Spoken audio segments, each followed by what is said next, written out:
All right, we should be here. Let me double check and make sure y'all can hear me. It looks like you can hear me, but for some reason, you cannot hear any other sounds. Here we go. Let me see if we're good. Can y'all hear me? Can y'all hear me? Can you hear me? Are we good? Right, and so what we have. Oh, I think it. Okay, here we go. We're gonna figure it out. It's a me problem. I think we might be good now. Hold on a second. There we go. I think we're okay now. I think we're in there. Shout out to the K. Oh man, we're gonna figure it out one of these days. Let me double check and make sure we're good.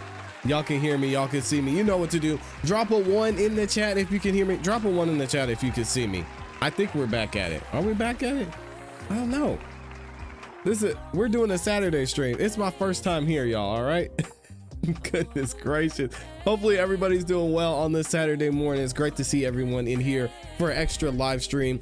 Welcome to another YouTube live stream and another episode of the ClassE Morning Show on a Saturday morning. I'm your host, ClassE, at patreon.com/ClassEbeats. By the way, the link is in the description as well as in the pinned comment in the chat. As many of you know, Alicia Andrews has been found guilty, and we're going to get into all of that here shortly. We're going to talk about Alicia Andrews. We're going to give an update on what's going on with this NBA gambling gambling scheme. We're going to talk about Mark Sanchez and so many other things. But before I get into it, I've got to say what's up to the people and shout out everybody who's in here, man. Let me my sound effects aren't working, and I just feel lost without my sound effects. This is terrible. But shout out to who we got in here. Let me double check and see if I can get this fixed, y'all. Hold on a second. If I don't have my sound effects, I'm not gonna feel complete. There we go. My awesome, amazing Amy is in the building. As always, y'all know what time it is. Amy's in here being awesome and being amazing. Amy, I love you. I appreciate you. Thank you for being here. The big dog J Money's up in this thing. We've got Javier LaFleur, Les Cleaver. Taco Tuesday is in here on a Saturday. Shout out to Taco Tuesday.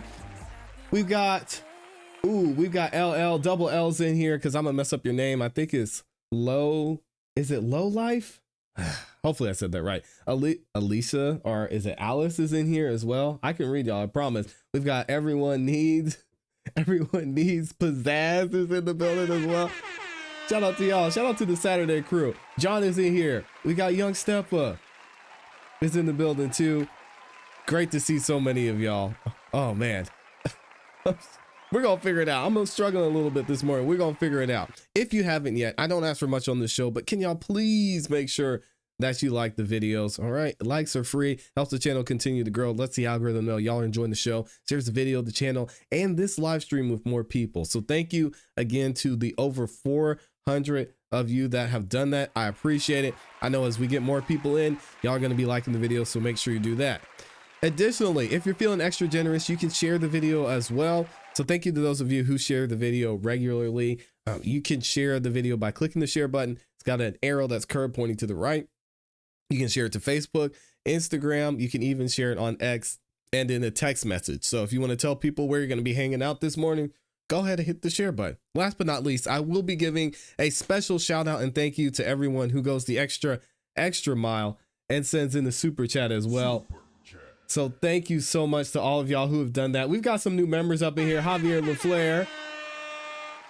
We've got On King Hedge became a new member, and Tommy Rogers as well. Welcome to the members side.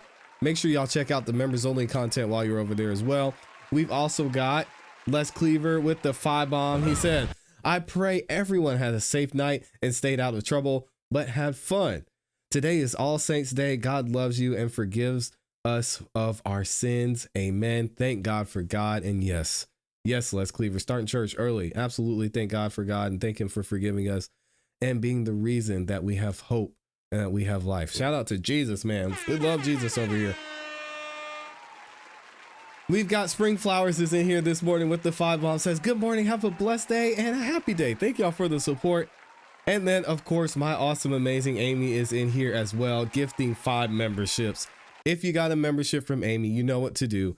Make sure that you say thank you. Make sure you show her some love. You get a chance to get your name highlighted in that beautiful green in the chat. You also get an opportunity to check out the members only content, and you get instant access to every single video we drop here on the channel. And as you know, if you're a member, we drop a lot of videos. Even if you're a subscriber, you know, all right?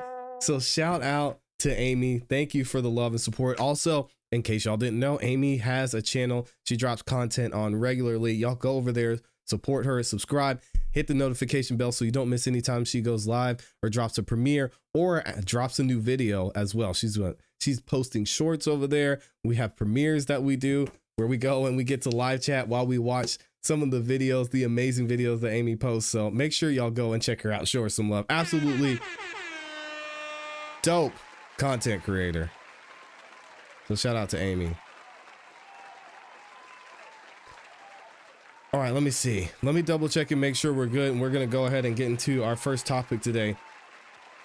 I know we want to talk about Alicia Andrews, and y'all want to talk about what's going on with this guilty verdict. And we're going to get into that in a second. Hey, shout out to the gang. We have not missed.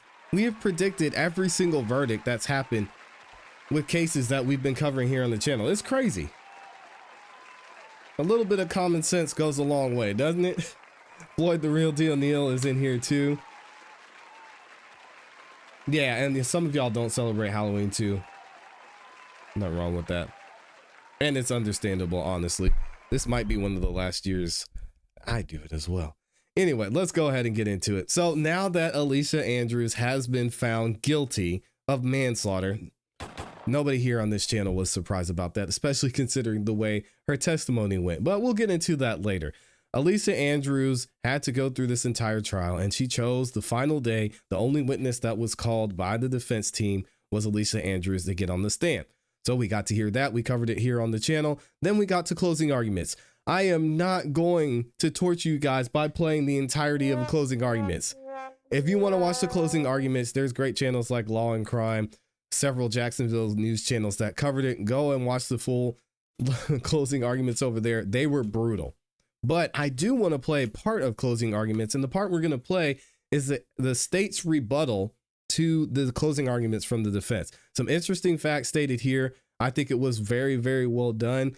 And we're going to be able to get an idea of how they're probably going to, or what they're going to ask for as far as the sentencing for Alicia moving forward. So let's go ahead and listen to it. Alicia Andrews looking like she looked the entire trial disinterested, unempathetic, and like she doesn't give two F's.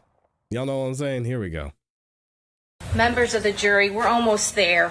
Mr. McClimate told you that this gang war in Jacksonville is tragic. That's the only thing that I think that the state is in agreement with what he just argued to you. It is very tragic. The killing on both sides that happened, and the law places a high regard for the sanctity and the protection of human life. And the law protects everyone equally. It doesn't matter who the victim is, and it doesn't matter what the victim does for a living. If you purposely intend to commit first-degree premeditated murder and kill a person, regardless who that person is, and we have proven all of those elements, the law requires that that person be convicted. And when you talk about the standard of proof beyond a reasonable doubt, that is what you have in this case, and you have higher than that. The defense attorney has asked or suggested to you, where is the DNA? Where is the fingerprints? All of that type of evidence is to establish one thing: who is the perpetrator? Exactly. When there is a killer and there is no evidence, there is no eyewitness, and there is no videotape, then the law allows us to present evidence, direct evidence, and circumstantial evidence to you to establish and prove the identity of the perpetrator. Yeah, and again, Alicia got on the stand and admitted that not only she lied to the police, we're going to get into this later once we get into talking about the verdict. She lied to the police. She was involved. She knew things that the general public or people who weren't involved knew. She had a disdain and dislike for Julio Fulio, and she was around people who killed. I mean, her phone was used. She sent text messages back and forth about it. Everything can't be circumstantial. It can, but it's not in this case, in my opinion. somebody broke into a house and shot and killed a person and nobody saw it, and that person broke a window to get in and left their blood on that window, that could be used to establish what? The identity of the perpetrator. If they weren't wearing gloves and they touched that window and the law enforcement officers dusted for prints, they would send it off. It is very, very rare when you capture the entire crime on video. This age of digital technology proves beyond all reasonable doubt what happened in this case. You don't need an eyewitness to come in here and tell you what happened to Charles Jones on June 23rd of 2024. Facts. You don't need a fingerprint analyst to come in here and tell you who killed Charles Jones on that date. And you certainly don't need a DNA analyst because you saw it. His murder is captured on video. There are 2 cars involved, and you saw what happened at each and every location. We don't have to present DNA evidence to you. We don't have to present fingerprint evidence to you. Law enforcement officers didn't need to submit any sort of DNA to the labs to figure out what happened in this case. Correct. Because of digital evidence and video evidence, you know everything that happened to that victim. He was hunted. He was stalked. He was hunted at teasers. He was stalked. And then he went to a second location, to Truth 18, and he was followed, and he was hunted, and he was stalked. And you saw both of the vehicles that are involved in this case. And she is in the silver Chevy Cruze. There is no doubt about that. We don't have to fingerprint the silver Chevy Cruze. We don't have to dust it or swab it for DNA to know that she is in that car with her boyfriend. You saw that silver Chevy Cruze. She's right. You saw it at teasers, following, going, parking, and then the 2 of them get out to get in eyesight of the victim. All of that is clear. What is also clear is she is not going up to the club. She's not going clubbing. Neither is her boyfriend. It is for one purpose: to stalk the victim, Charles Jones, in this case. Yes, and there were pictures on her phone. She was there. She understood the assignment. Come on, Alicia, you ain't fooling me. Didn't fool the jury. And at the second scene, all of that is on video as well. Mm-hmm. You see the parking lot of that location. You see it with your own eyes. And there is no doubt who every single individual is in both of those cars. We have proven it beyond and to the exclusion of all reasonable doubt. And you saw it at the Home to Suites video. You saw it at the USF poll cam. That victim is followed. And you saw those text messages from Sean Gathright to Kayla Enright. They want to know where Julio Fulio is, where 6 is. And in those messages to Kyla Enright, you know that they are watching him. You know, and you saw what Charles Jones is doing that night. He's on Instagram. When Sean Gathright contacts Kyla Enright, they say what? We're looking for 6. He's in Tampa. He's at an Airbnb. You saw his Instagram story. He's posting live. He's at an Airbnb. The only location that they weren't aware of that wasn't planned is this pool party at the Airbnb. Defense has suggested to you, Kyla Enright, she's not charged. No, she's not.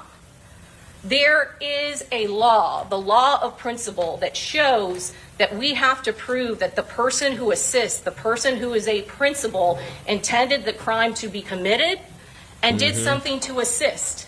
Kyla Enright is in no way is in the same position as this defendant. She is not in a vehicle with all of the perpetrators. She is not stalking the victim. She is not in Tampa. There isn't any evidence other than a message to her while she's in another location to contact someone to find 6. To suggest to you that any of the girls or young women in the victim's party is in the same position of her is preposterous. Nobody in the victim's party is doing anything but celebrating a birthday party. When you talk about beyond and to the exclusion of all reasonable doubt, to suggest to you that evidence from the defendant's phone only 3 years before this homicide has been committed, of where she says the victim in this case that she hopes he dies, to suggest to you that that isn't relevant to intent. This is a homicide case where she is charged with first-degree murder of Charles Jones, of Julio, where she is charged with conspiracy to commit first-degree murder. To suggest to you a message to a friend where she specifically says, I hope Julio dies, is not important critical evidence for you to hear?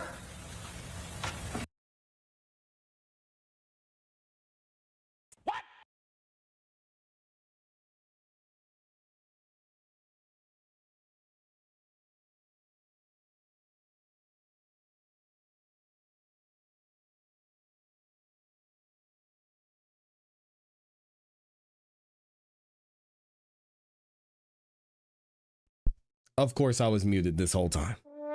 There we go. To suggest to you I was cooking that too. the attempted murder of a victim that occurred only months before his actual murder, Dang. that connects them to that, is not evidence of first-degree murder? It absolutely is. The killers didn't get him in October. The rifle that was used to shoot him, that shot that projectile, that shot him in the foot, a casing was recovered from that scene. The fact that that is connected to the homicide to kill the exact same victim is absolute evidence of intent. It is the most powerful type of evidence of intent that could possibly come before you. Yep. And all I was saying, guys, was yes, she said she wished Julio was dead. She said all of these things.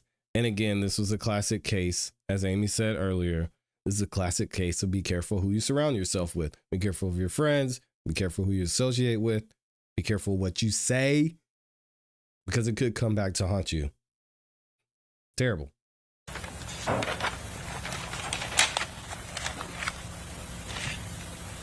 When we talk about her phone evidence, when we talk about what we have to show to prove that she had the knowledge and the requisite intent, that is why we brought that phone evidence to you. Because there's no doubt of what happened to this victim. There's absolutely no doubt of how he was stalked. And I think the defense attorney said and talked about Rashad Murphy and Davian Murphy, about how they would not allow her to know what was going on. What I can make an argument about that and submit to you is that I do agree with that. There is no way that people who are going to commit first-degree premeditated murder would allow anybody into their inner circle unless they were absolutely trusted. Yep. That they absolutely trusted that person 100%. That that person is ride or die. Because all of them can be identified if law enforcement finds out. And she absolutely proves that that's exactly what she is. Because when faced with law enforcement, when faced with telling her that you could be charged, that you will be charged with first-degree premeditated murder, she would not give any of them up. She would not give a name. She would not give a description, because she did not want to implicate any of them. And when we talk about consciousness of guilt, that is evidence. Just like circumstantial evidence, all of that is considered evidence in a case.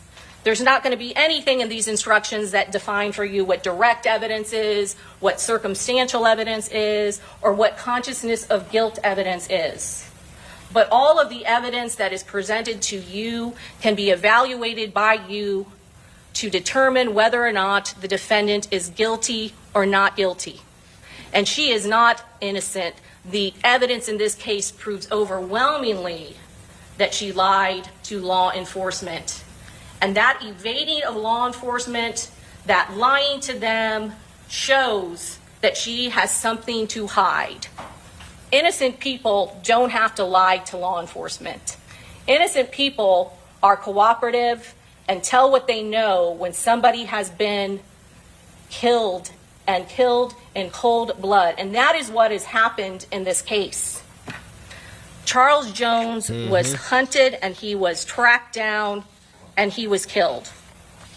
And to suggest to you that she was not a trusted member of this group, of this conspiracy, flies in the face of all of the evidence. I agree 1000%. And I want to ask you guys this question. When it comes to Alicia, because a lot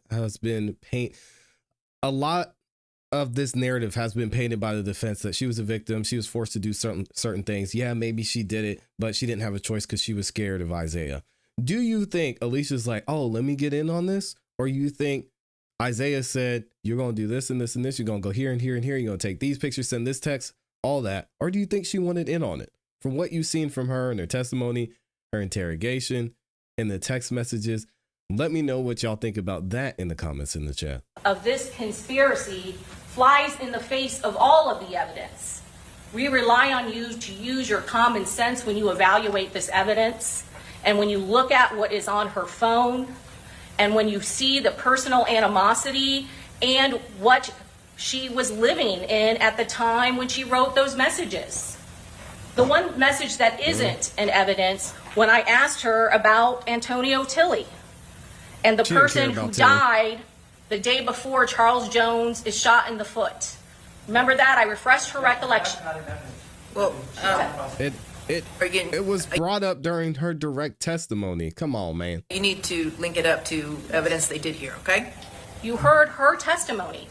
I questioned her on her conversations with Isaiah Chance, her co-defendant, her boyfriend, the person that she continues to protect again and again and again. I questioned her about the communication she specifically had with him in 2023, not 3 years before this homicide, less than a year before this homicide.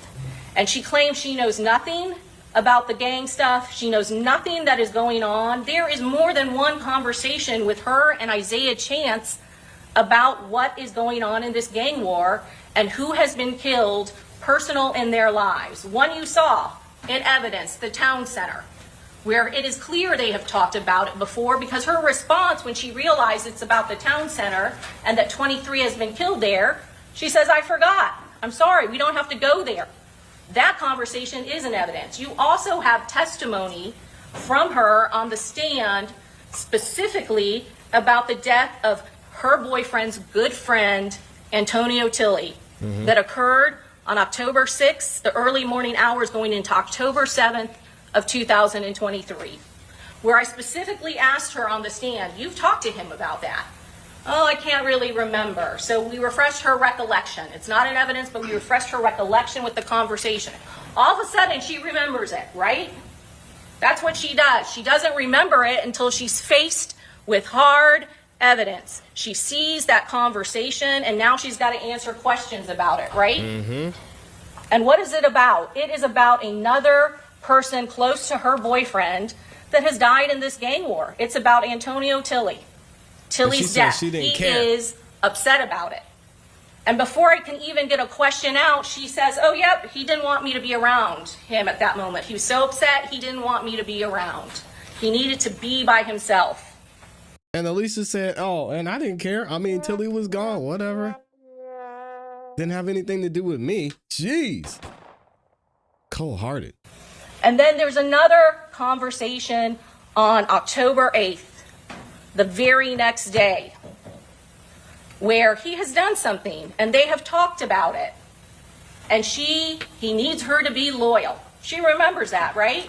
She would have you believe, now that we've confronted her with that evidence, that he wants her to be loyal and that she needed to delete that conversation that they had texted about, that's about her cheating again.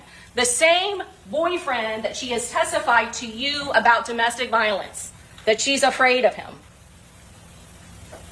Now you hear that she's worried about him and that he needs her to be loyal and that he's confided into confided something to her on that day.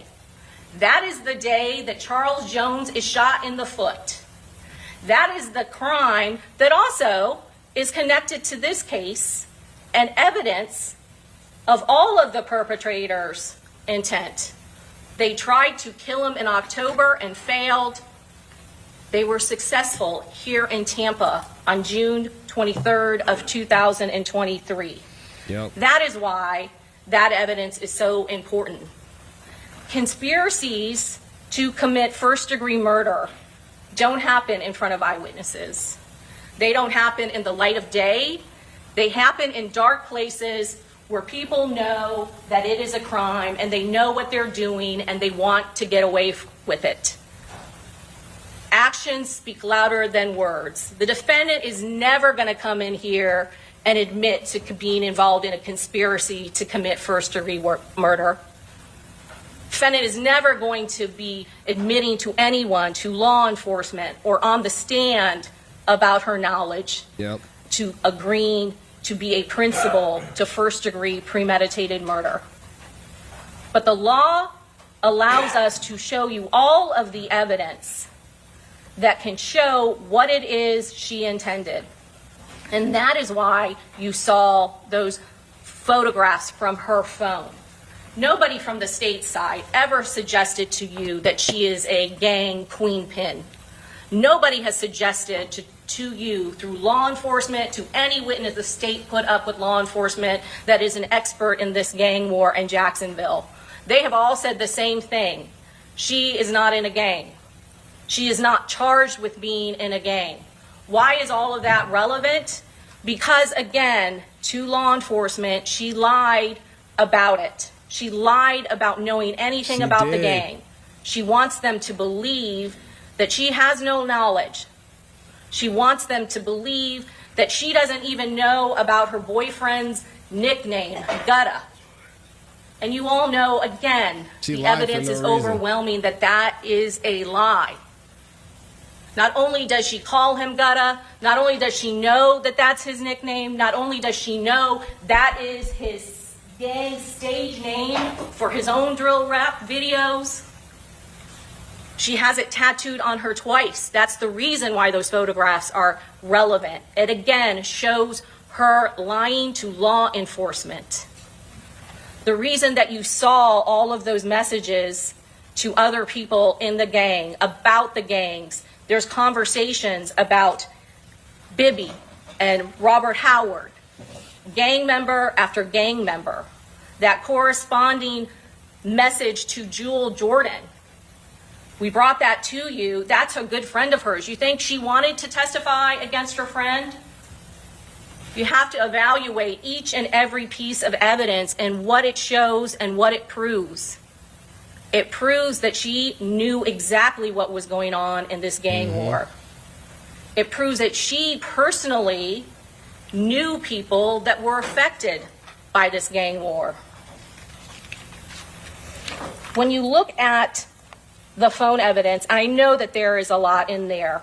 The defense attorney argued to you that there is no text messaging of her or Instagram of her from her phone.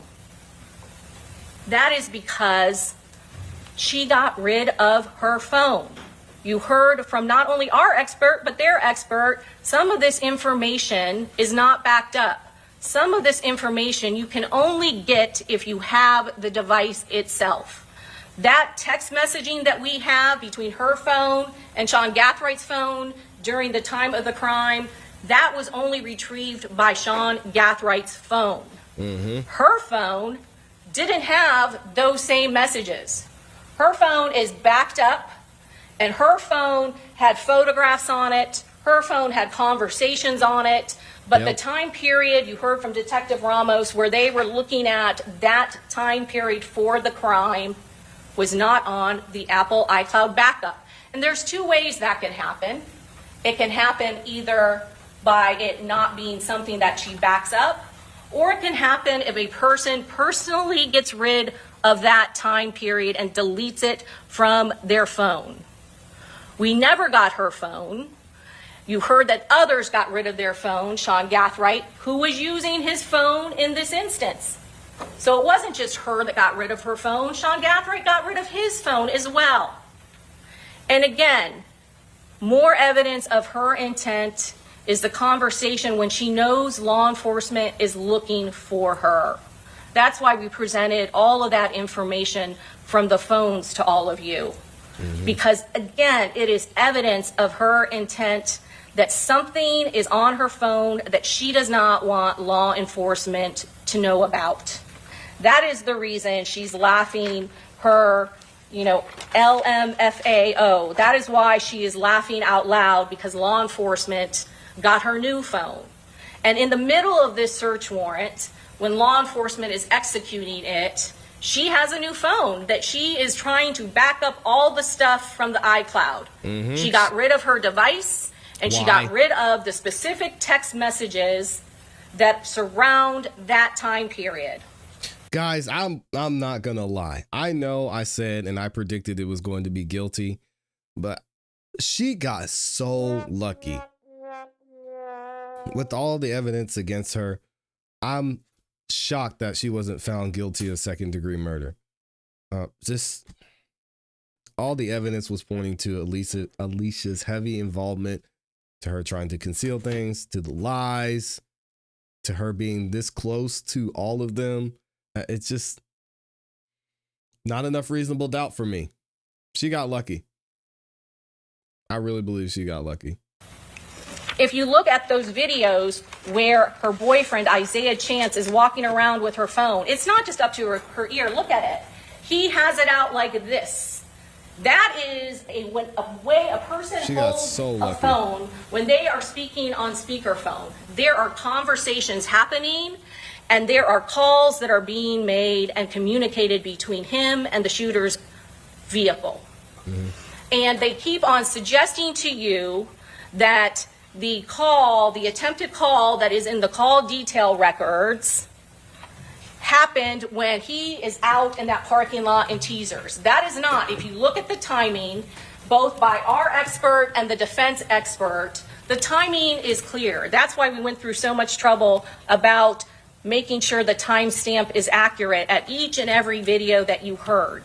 And when you look at the call detail records, the calls that are reflected on the call detail record of her phone show that she is already in her car with the defendant when those calls are being made. What is not captured, what is an unauthorized app that they are using when she needs to put in her passcode, is not captured because they are using another app to make those phone calls. Your Honor, I'm going to object this time. Can we go sidebar? Yes? Man, we got a sidebar during the... Come on, man. We're going to skip ahead and get to the rest of this because this is good. And again, I think the initial closing of the prosecution, it was too much. Initial closing of the defense, too much. But this section here is so good because she's really just laying out exactly why this whole situation points to Alicia's guilt. There is clearly phone communication that is being used that is not captured in the call detail records, and the timing is important because, again, there is communication going on with the vehicle that has the assault team in it, and that is not something that they want tracked. The other piece of evidence that is important that she says to law enforcement in that interview is that she has to enter her passcode. Her phone is protected. She has a passcode that she has to put in there, and that is something that happens automatically. Anybody who has an iPhone that has a password or has to get into their phone by their face knows that that is something that happens automatically. When you have a phone, it goes dark and you have to put in your passcode. That is what is happening there. She is still using her phone. She uses her phone all the time, and she is allowing her boyfriend to use her phone, and when it goes dark, she has to put in the passcode for him. She knows what is being said on that phone to that second vehicle. There is no way that she did not hear what was going on. There is no way that she did not know everything that was planned to occur in Tampa. This whole story about teasers, and now to make it, I guess that she didn't lie to law enforcement this one time about the bouncers, they're saying that that was about that was about the Players Club. That makes it even a worse story, because now it isn't that she didn't get to go to 2 clubs. Now it's that she didn't get to go to 3 clubs. Mm-hmm. All 3 clubs were either too packed, overpriced. Is it based on it's too packed based on the parking lot and the amount of cars in the parking lot? If that were really the truth, then they never would have had to get out of their vehicles. But again, that crime is on video. And you know, the only time they get out of their vehicle, that is to see if the victim is at that location, at Teasers, at Truth 18. That is why they are there. The defense attorney talked to you a little bit about the jury instructions. He talked about murder in the 2nd degree. And so I just want to touch briefly upon it.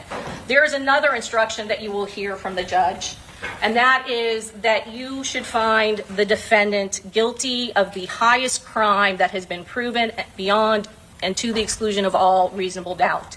And the top count for count 1 is 1st degree premeditated murder. I have a question too, and I want to know what y'all think, because there's got to be a reason why Isaiah didn't testify. We heard during direct testimony from Alicia that she had been in contact against her attorney's wishes with Isaiah multiple times. So I wonder why they didn't call Isaiah as a witness. With them being so close, with them having such a close interaction, you think Isaiah would have something to say in their relationship. Is he maybe just protecting her? Is he going to feel like he doesn't want to put her in a bad position? Or did the state and the defense decide we're not going to call him because this could go left? This man, he's facing just as much time, well, most likely more time than Alicia is. Who knows what he's going to say when he gets on the stand? I'll be interested to know what y'all think about that.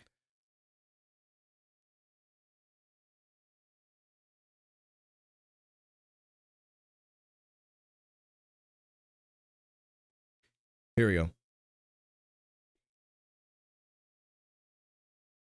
Oh no, long term, don't do this to me. The video froze. Hold on a second.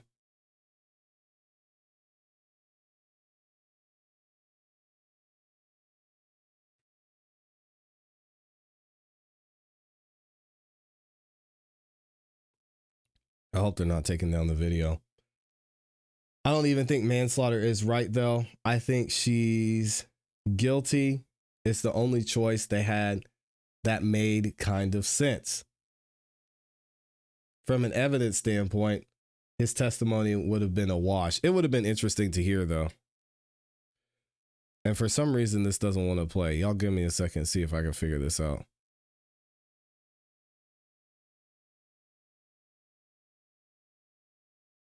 What is going on here?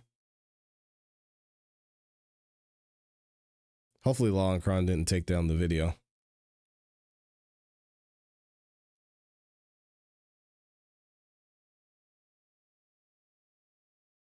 Y'all bear with me 1 second.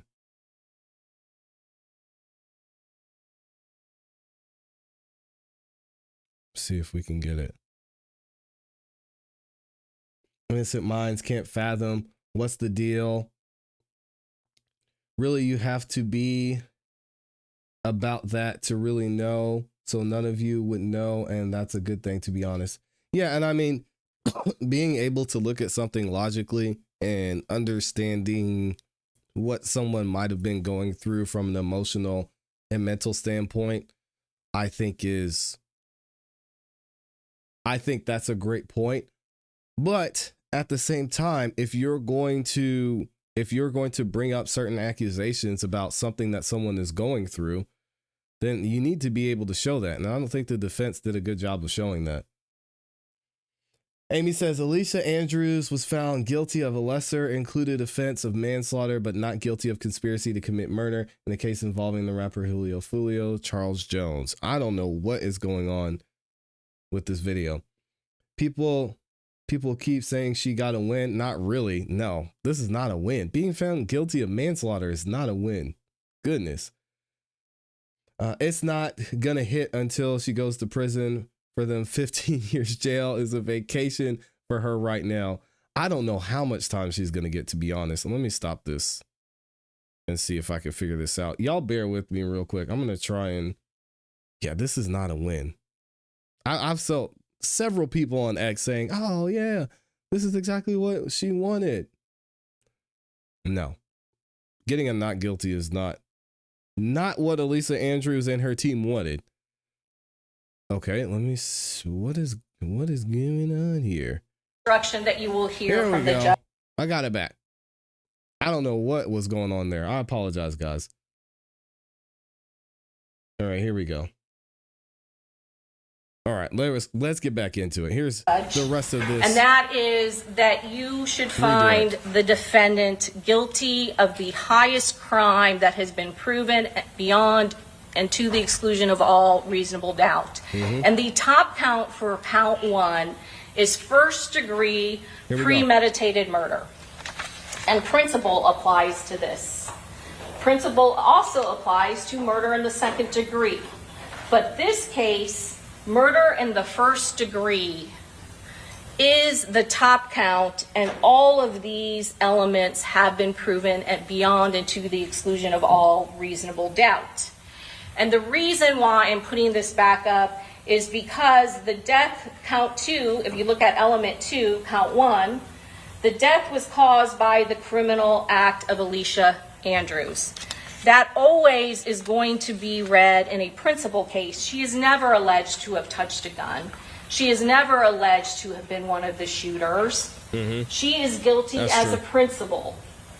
And because she is a principal, you have to put her and treat her as if she had done all the things the other person or persons did if the state proved beyond a reasonable doubt she intended the crime to occur and that she did some act or said something that was intended to and did assist the other person or persons to actually commit the crime.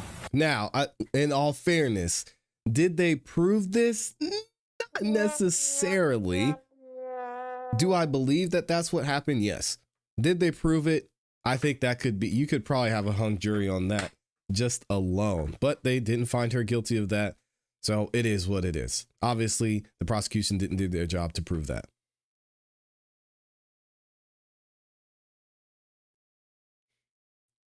And I got to stop pausing this thing. It's going to keep doing this. What is going on here?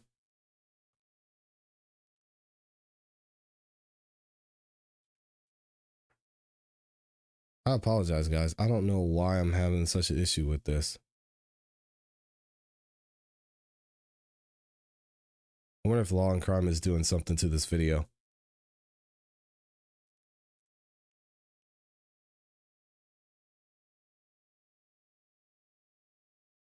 And it also is, it is a 12-hour live stream video, so I'm sure that has something to do with it.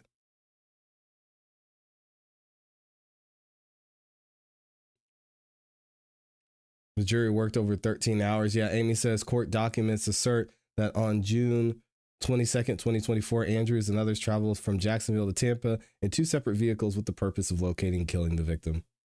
The documents show that one vehicle functioned as a lookout in which Andrews and other suspects were riding, and the other vehicles carried the alleged shooters. Yes. The motive was tied to an ongoing gang feud, and the victim was associated with the 6 Block gang and suspects of the rival gangs. Let me, hold on a second. I'm going to try this again. You have to put her and treat her as if she had done all the things the other person or persons did if the state proved beyond a reasonable doubt she intended the crime to occur and that she did some act or said something that was intended to and did assist the other person or persons to actually commit the crime. That is read in conjunction with murder in the first degree, which this is a murder in the first degree. This is the highest crime, the top count that has been proven in this case. The second, the lesser to murder in the first degree is murder in the second degree. Now, I The think principal she should have instruction gotten also this. applies to this. So when the defense attorney is up there arguing to you that Charles Jones is dead, obviously that has been proven beyond a reasonable doubt. Yep. The death was caused by the criminal act of Alicia Andrews. That the principal instruction also applies to that. So if you find that a lesser has been included, you don't say that she's not guilty just because she's not the person that committed the criminal act. The principal instruction applies to that. If you're looking at murder 2, that there was an unlawful killing of a victim by act imminently dangerous to another and demonstrating a depraved mind without regard for human life, and then it describes what the act includes. It also says in order to convict of second-degree murder, it's a distinction for first-degree murder. It is not necessary for the state to prove the defendant had any intent to cause death, but she can still be convicted as a principal. What separates second-degree murder from first-degree murder is premeditation. Yeah. Premeditation, we've already gone over what that means. And in this case, there was premeditation. There was planning. There was getting weapons. All of that is a conscious intent, a reflection for a homicide to be committed. And that's what separates first degree from second degree murder. And with the judge's instructions, you will hear that you should find the defendant guilty for the highest count that has been proven beyond and to the exclusion of all reasonable doubt. And in this case, when you hunt and you stalk a victim in order to kill him, that is first degree premeditated murder. I think they proved that. The defendant Personally. argued in his case that the defendant was cooperative and truthful to law enforcement. You heard all of that evidence, and we argue and submit to you that she may have said one or two truthful things, but the majority of what she told law enforcement was not true. You will see all of the messaging on the phone. You will see the conversations that she had with all of her friends. You saw the photographs. And here's another one, again, from her Apple iCloud that has been put into evidence. States 75C3 was not published, but we asked her specifically about Kay Shorty, another person in one of those photographs that you saw where that person is throwing gang signs. I'm not going to read all of it to you, but she's having a talk with him. And again, it is about more and more gang stuff. She is having a conversation with him, and if you look at this, it goes more and more about the death of Bibby and why he is so torn up about it. So this is state 75C3. Another person that we showed you a photograph that she is friends with that is in her phone. So look at all of the phone stuff and see that what she is saying when she suggests to you that she doesn't know what is going on simply is not true. She's not using a first name like Tom or Jeff. These conversations aren't about somebody named Ryan or Steve. These are names of gang members who have been killed in this gang war. You're going to see names like Bibby, Leaky.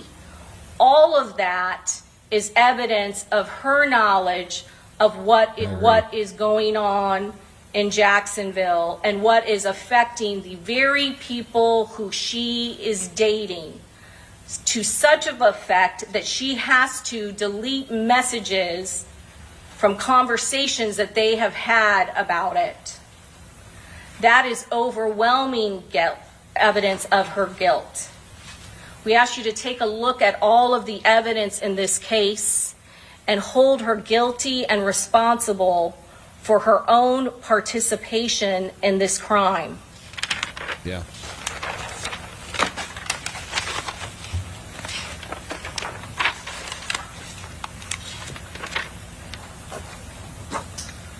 It's tough.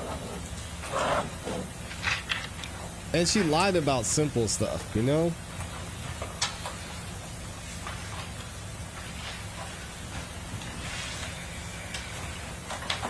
Unfortunate. She for says her. she doesn't know Davian Murphy. And she don't know Rashad Murphy. Mm-hmm. She says that she cannot say to Davian Murphy, this big guy, that he shouldn't be smoking because she's pregnant. That's not what she says to law enforcement.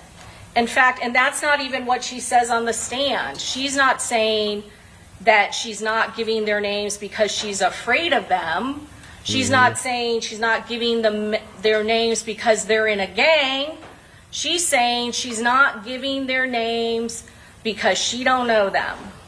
She doesn't know he's in a gang, that she's not going to give any information on these people. And then in the same testimony on the stand, she is saying that she is afraid because they have not offered her any protection. Why does she need it? She didn't know anything happened. That's what she's telling you. She didn't know any crime had occurred. She didn't know Davian Murphy, doesn't know that he's connected to a gang, even though he's related to the person who was killed at Rains High School when she went there. She doesn't know that Rashad Murphy is in a gang. She don't know him. She don't know them. I don't know those people, right? And in the same breath, she is saying that nobody offered her protection. Did she look afraid in that interview? Did she look scared talking to law enforcement? Did she look intimidated talking to law enforcement? Or was she laughing? Was she bored? Was she annoyed? That's important. All of the evidence in this case show that the victim in this case was killed. All of the evidence in this case shows that the way that he was killed is first-degree premeditated murder. And the way it was done, it was planned, it was premeditated, and none of that can be done unless everybody talked about it and planned it and conspired together to do it.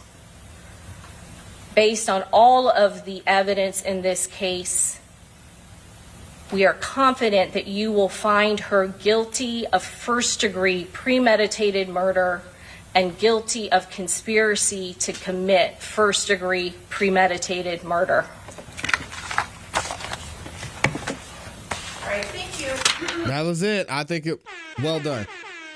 And I think this should have been the closing arguments. We didn't need all that other stuff, although they got their conviction. This, Alicia, so many factors of this clearly pointed to her involvement, and it was easy to see throughout a lot of this. Her defense team tried to paint the picture that she was a victim. She was only involved because she was forced to be. She didn't know what was going on. And the evidence shows a completely different picture. And even Alicia contradicted herself on the stand and tried to hide things. You don't know why you got a tattoo? Alicia, come on, man. Let me know what y'all think about this in the comments, in the chat. In the next video, we're going to get into the verdict being read, and I'm going to tell you guys the exact moment I think Alicia ruined her entire case. We'll check it out here in a second. Shout out to the gang, man. How many of y'all we got up in this thing on a Saturday? We got 10,000 of you in here on a Saturday. What are y'all doing up?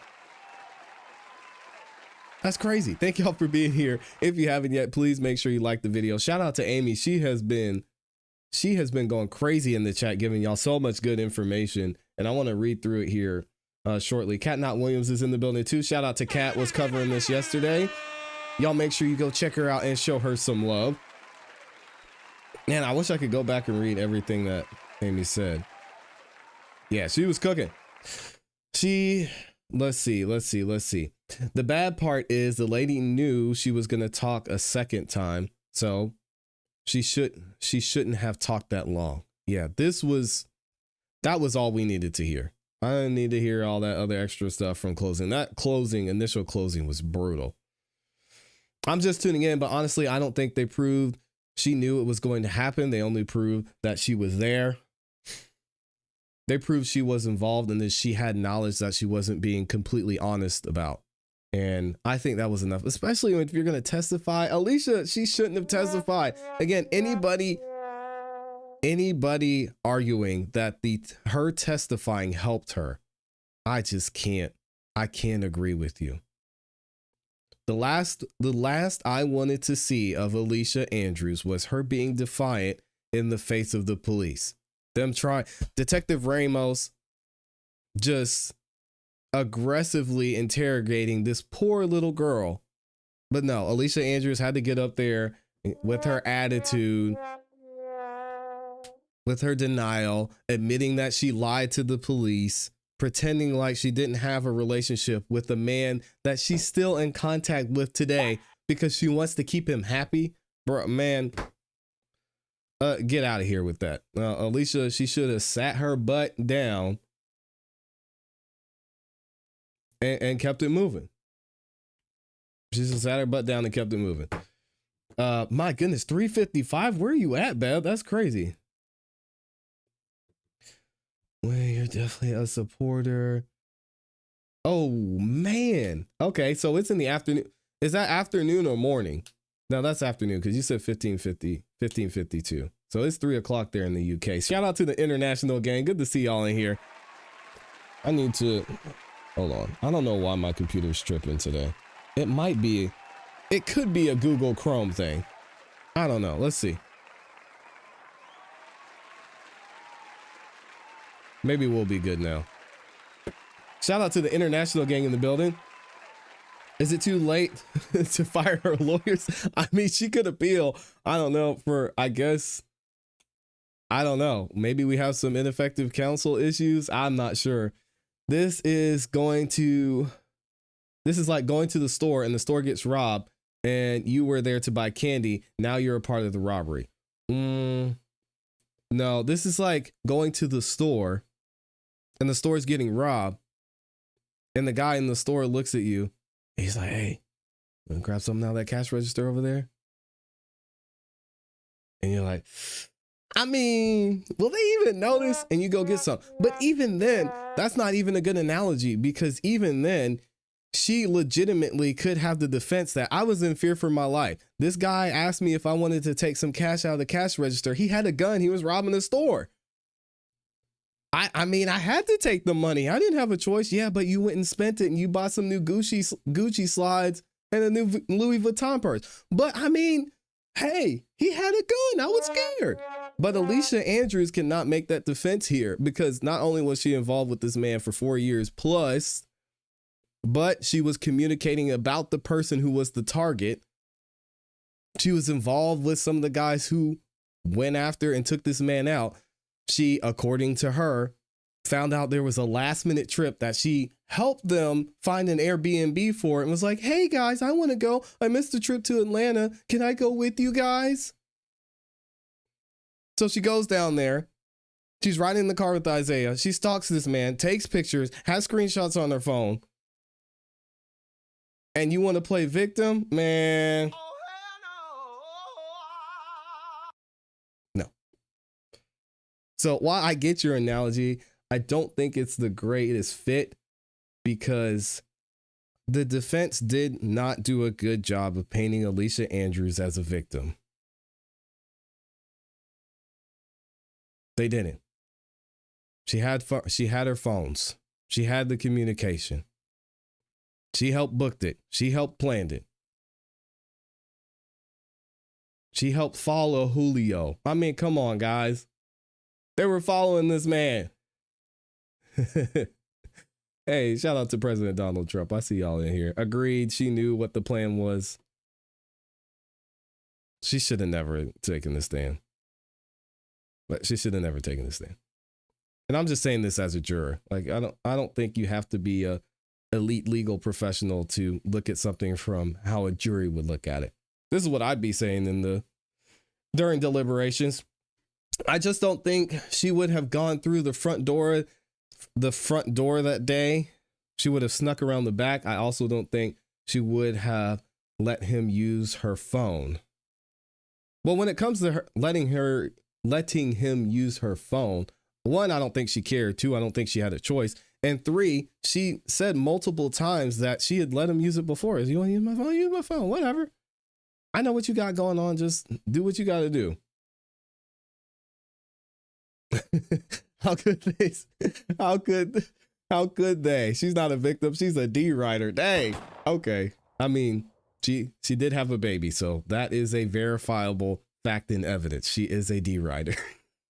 Hey, all right, this is a family show. Shout out to Kitty Cat with the 2 ball. Thank you for the super chat. Says when the pros pulled up the pic of her cousin. Oh man. Yo, that was crazy. That was crazy. She didn't book the room. No, I didn't say she booked the room. I said she helped them find the Airbnb. We can run it back and listen to what I said. I know she didn't book the room. It doesn't matter. She was involved. Come on. Y'all want to paint her as innocent? Fine. It doesn't matter. She was found guilty of manslaughter. Let me see what we have in this poll here. We have, did the jury get the Alicia Andrews verdict right? She's been found guilty of manslaughter. So far, 70% of you said yes. 30% of you said no, they got it wrong. For those of you that think she got it right or think she got it wrong, let me know why you feel that way in the chat and in the comments too. I want to know.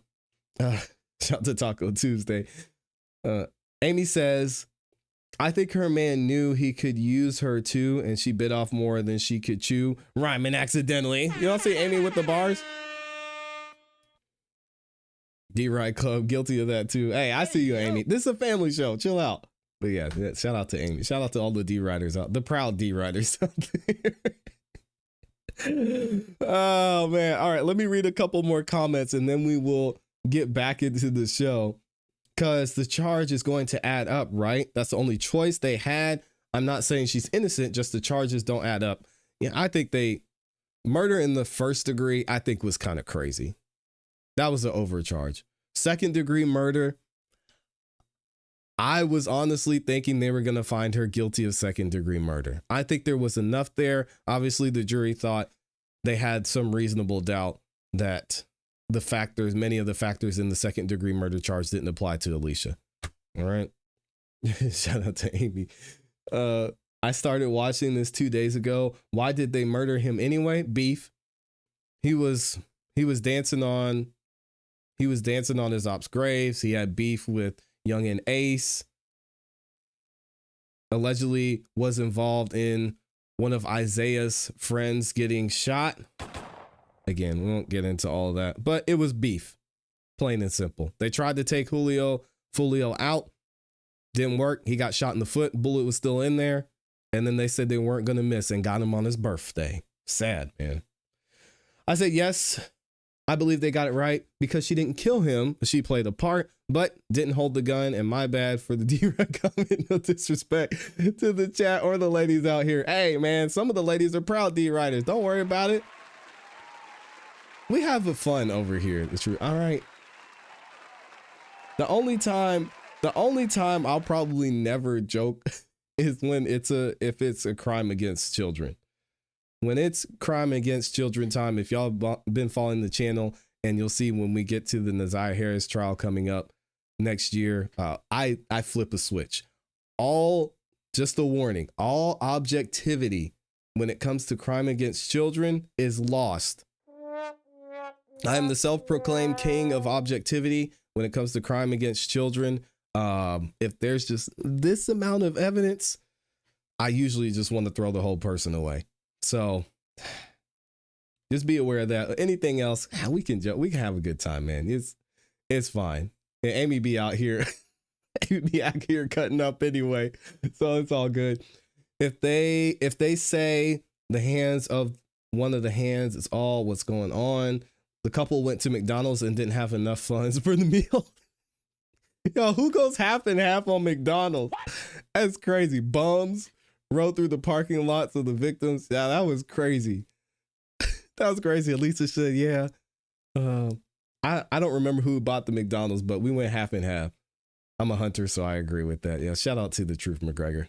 Appreciate you. Everything clearly was stalking, which was proven. Yep. Conspiracy was there, especially with the 2021 text messages, which screams premeditation. It was there plenty enough there. Again, she got, in my opinion, so lucky. They could have easily found her guilty of second degree, but I guess they didn't see enough there, which I can somewhat see. And I think I might have let it go if I were back there deliberating with the rest of them. I was like, all right, if we're going to do manslaughter, that's fine. Second degree murder, maybe that's taking it too far. You think she wished Julio was dead. She knew she knew there was a plan. We'll leave it at that. Amy says the jury didn't find her guilty on conspiracy, so I wonder why they don't agree. Good question. I'm hoping that we'll get to hear from some of the jurors soon on this one, but y'all know, y'all know it's Jacksonville, so we might not get too many people talking like they were in maybe the Karen Reed trial and other trials. So this is going to be a fun one for me. We're going to get into the actual verdict reading from Alicia Andrews. If y'all haven't seen this yet, it's going to be interesting to see because I want to do a little bit of a rewind after we see the verdict being read and point to the exact moment I believe Alicia Andrews was going to be found guilty. So check this out. We're going to get to the verdict reading and then we'll do a little bit of rewind to earlier during the day when she was testifying. Here we go.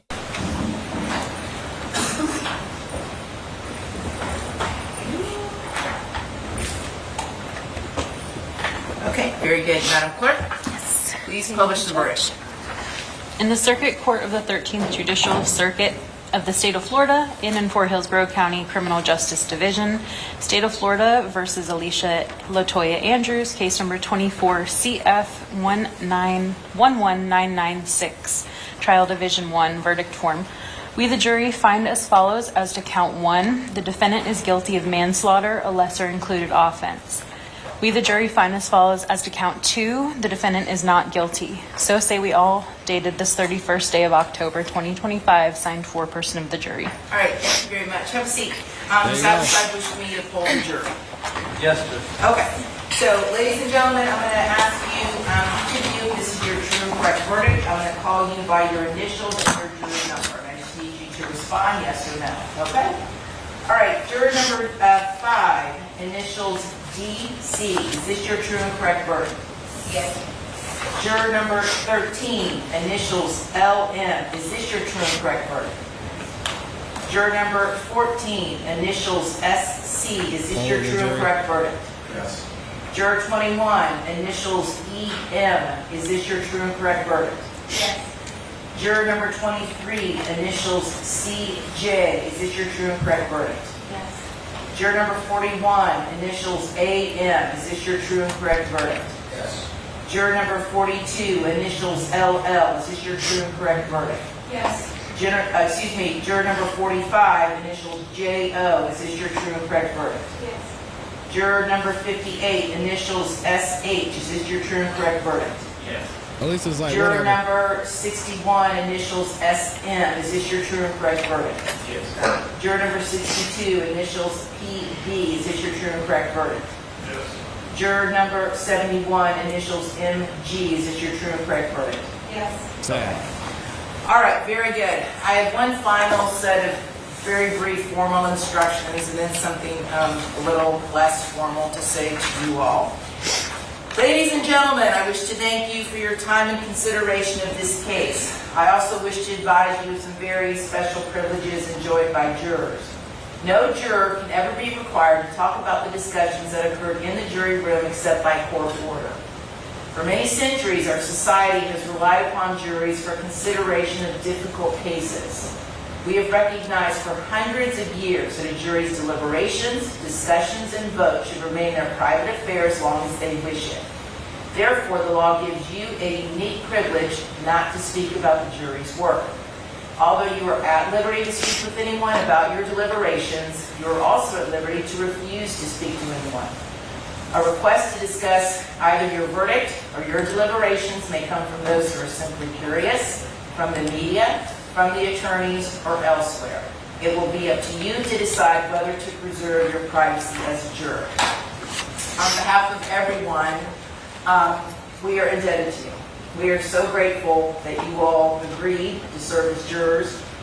I would never tell anyone we have a perfect legal system. We do not have a perfect criminal justice system. But in my humble opinion, we have the best in the history of the world because, as you can see, we have citizens like yourselves. You come from all different backgrounds, experiences, and you come together and you decide these very difficult cases. We've asked a lot of you over the past 2 weeks. You all have never complained. You've worked diligently. And on just behalf of everyone involved, you all should really go home tonight and feel good about yourselves as citizens and the important public service that you provided on behalf of everybody. The good news is your jury service is now done. So you all are free to go. You're free to talk to anybody you want to about the case. You're free to not speak about this case at all again to anybody. And that will be left up completely to you. All right? Safe travels wherever you're headed. Thank you so much. Shout out to the jury for getting it done. They got it done. Now we're going to rewind because, again, I think Alicia Andrews getting on the stand was a mistake. So many contradictions, so much information withheld, and the point I'm going to get into shortly, this man that she, in my opinion, lied about and claimed she was in an abusive relationship with. So much back and forth. She was scared. She was fearful. She's still in contact with him. Yeah. What? While this case and while this trial is ongoing. So we're going to get into it here in a second. And I'm going to see what you all think about this. Because in my opinion, this is the instance where her credibility broke down. And I even said this over on Cat Not Williams' channel as we were watching this play out. The one thing you have when you're a witness in your own case is credibility, in my opinion. Yeah, I'm not a lawyer. I'm not an attorney. I'm just someone who's a prospective juror and has been a juror in the past. And if you are not credible when you get on that stand, everything you said falls under the umbrella of, hey, listen, I'm just trying not to go to jail. And I'm going to say what I need to say. So with that being said, y'all check this out. Hey, you weren't afraid of Isaiah Chance? No, he's not even in there, so why would I be? So, well, then I don't understand. Were you afraid to give up their names because you're afraid of them? You're afraid of Isaiah Chance and Davian Murphy and Rashad Murphy? Or are you protecting them in that interview? I wouldn't say I'm doing any of that. I mean, you understand it's about a gang. I'm a female. I don't want to be in the middle of it, so I didn't answer it. And I don't know for sure if they did anything at the time of that, so I didn't say anything. Then why are you up here testifying about how Isaiah Chance hit you? Because, I mean, that leads up to why I act the way I act out of town. You were afraid of him or not? Are you afraid of him? Does he beat you? And are you afraid to stand up to him? Yes, at times. And you said, I think you said in your direct examination, that people can't really understand because they don't know when you cannot leave. Is that what you said? Something to that I effect? said people wouldn't understand a domestic violence relationship because you'll think, why don't you leave? Why don't you walk away? It's not that easy unless you're in it. But that's not exactly That's true, what everybody is it? says. It is true. You say cannot leave. You did not live with him, did you? Fact. No, I didn't. You never lived with Isaiah Chance. No, I didn't. But he knew where I stayed. He would pop up at my house, ring the doorbell all times of night. So I couldn't go nowhere. So He never. Then where are the parents that are testifying to this? Were they not home? Come on. He never had financial control over you. He never paid your rent, did he? Nope. I don't pay rent, so no. You live with your parent. Amy said she's selectively afraid. Oh, Amy, that's crazy. She said she's selectively afraid. Wow, that's wild. Yes. You live with two loving parents in a safe home. Isn't that true, Miss Andrews? Yes, I do. And you never mentioned to your man, mother that's or your crazy. father that Isaiah Chance was hitting you or abusing you ever, did you? I did. You never reported it to police? No, she asked me, but I didn't want to cause any problems with him or his family, so I left it alone. So you had choices, didn't you? Please. That was the very last time, so I told him. Are you afraid of him and do things because you are fearful of him? Is that what you testified to on direct? Yes.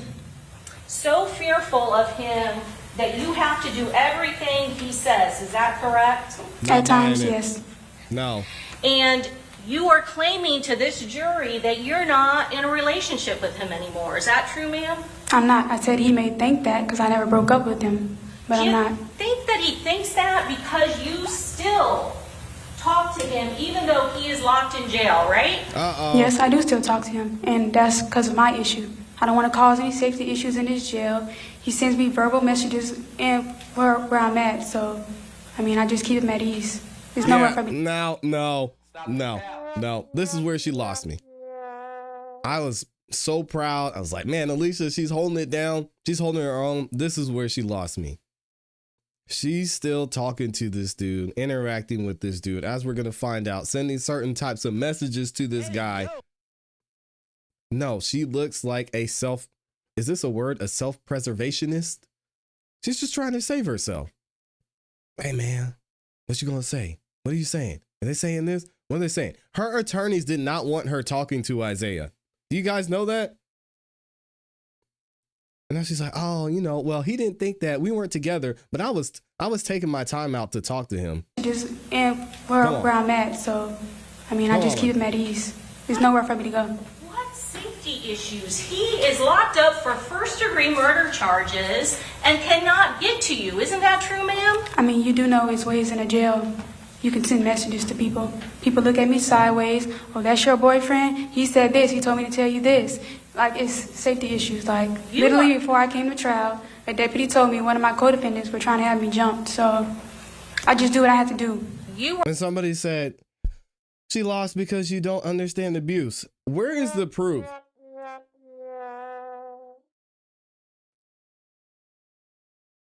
Where's the proof? Did the defense prove that she was abused? I heard Alicia say that they were tussling back and forth and she hit him back. That maybe they had an overly physical relationship. I saw a picture of her with some bruises that who knows where those came from. I mean, how many victims have popped up with pictures of bruises?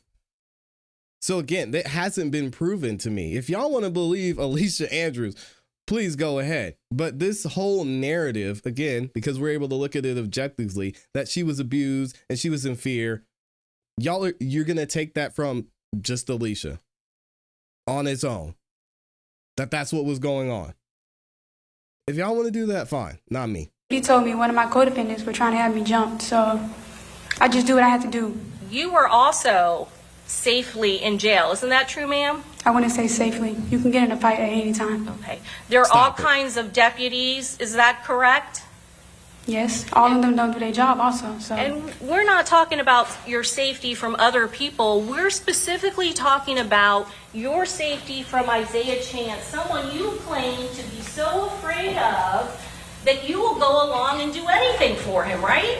I wouldn't do anything for him, but You wouldn't go along with a murder plot for him? no, he never told me anything about a murder plot. And you wouldn't try to call him multiple times incorrectly from the jail, right? What do you mean incorrectly? You're not allowed to phone another inmate, can you? I don't call him like that, so what do you mean? You're right, you don't call him like that. You have to break policy of the Hillsborough County Sheriff's Office and do some kind of three-way call involving Isaiah Chance's mother. Isn't that true? Yeah, we do that. You do it all the time, right? Yes, when he asks for me, I do it. As for you, you have to initiate your own phone call. He can't call you in the jail either, can he? I said when he asks for me, I do it. If he tells me to call, I'm going to call. It's not just that he answers for you. You can't call him directly. Isn't that true, ma'am? No, I can't.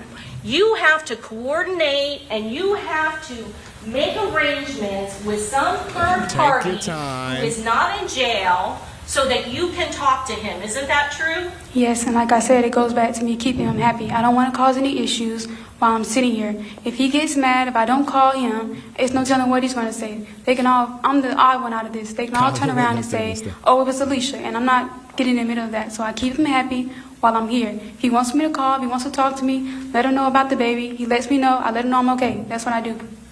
And listen, guys, again, I get the whole abuse thing. I know y'all just want me to be like, hey, I believe every person, and specifically in this case, every woman that says they've been abused in this way. I'm not trying to diminish abuse. You'll just have to trust me on this. I understand abuse, mental, physical, psychological abuse very, very, very, very, very, very well. And in this case, looking at it objectively, looking at what the evidence shows, there isn't anything that shows this. It hasn't been proven. They didn't bring a psychologist up there to talk about certain types of abuse. They didn't show any patterns of abuse. All we have is the word of this woman and a picture that was taken after who knows what. Alicia Andrews didn't even know who she sent the picture to. If you go back and look at her direct testimony, who'd she send that picture to, Alicia? I don't know. It was was it this person? Oh yeah, it was her. Okay. You don't remember who you sent the picture to of your alleged abuse? So again, if y'all wanna believe Alicia Andrews and take her at her word purely, fine. I'm not willing to do that in this case, and I hadn't seen enough evidence to show that that's the case. What I have seen is this is a person who is not being truthful. This is a person who doesn't want to spend a significant amount of time in jail and is self-preserving her own case. She's still in contact with Isaiah against her attorney's wishes. There's a lot more there, a lot more we probably will never know because I don't see any of these other guys throwing Alicia under the bus. Wouldn't make any sense. Let me know what y'all think about this in the comments and in the chat. Oh, they not gonna like this one. Shout out to the game. There's still 8,000 of y'all in here. After all that, all right, that's some love right there. Let me see. Cat Not Williams sent in a super chat. Let me go back and see if I can find it. Shout out to Cat Not Williams, said the verdict form is sealed. Really? But instructions are being redacted, then released. Cat, if you're gonna do a video on it, please let us know. Y'all make sure if you haven't yet, go follow Cat Not Williams, amazing content creator. The link to her channel is in the description. So make sure you go over there, watch every single video, like, comment, show her some support because she puts out some amazing content as well. So shout out to Cat Not Williams and thank you for the 5-bomb. We've got Slim Life New Jersey in here on a Saturday with the 5-bomb. Says, as a survivor of abuse, I understand abuse, but I absolutely take it serious. But there are certain people that use it to their advantage. It makes it hard. Yeah. This is a trial, guys. This isn't an emotional support group. If you're going to say something at trial, you got to prove it, not just, oh, yes, because I know about abuse. This has to be it. No. But again, a lot of people, Slim Life doesn't do this, but a lot of people get caught up in their past experiences and the emotions of what they're hearing, and they immediately say, oh, yep, we got to believe her. Believe all women, believe all men. She said it's abuse. I see a black eye. It's abuse. I don't need to see anything else. If they're going to do that, fine. But I'm just not going to take this at face value, especially when we're relying purely on the testimony of someone who, one, was not credible, and two, his life is at stake, is going to say anything they can to make sure that they're found not guilty. It is what it is. I did not see enough in this trial to show that Alicia Andrews was a victim of abuse. Now, if someone's in here saying, oh yeah, I know Alicia, I saw what was going on, I was at the house, I saw her and Isaiah pushing back and forth. He was yelling at her. He grabbed her. Whatever. Okay, fine. But no. Nope. You don't have to explain yourself. I do not believe one word out of her mouth. She has an answer for everything with attitude, yet had no idea she was along for a ride for a murder. Stop the cap. But a lot of people can't. They showed pictures. How many? I know a lot of y'all in here are not new to this sector of the internet. Y'all aren't new to true crime. And we've seen pictures and all kinds of stuff point to a conclusion that ended up not being accurate. Do y'all want me to go? You don't want me to do this into the amount of cases where there's been pictures and there's been videos and it turned out something was fabricated, something wasn't true. Some of the key elements and factors were missing. And just because I see one picture that was sent to a person, Alicia Andrews herself doesn't even remember who it was sent to, it's not enough for me, objectively. But again, emotions and feelings get into it. If you don't want to look at it objectively, fine. That's not enough for me. That's not enough. Slim Life is in here with the 2-bomb says, I stand tall with you and Amy on this topic. Oh yeah, Amy said something earlier too. What did she say? Where did it go? Amy said,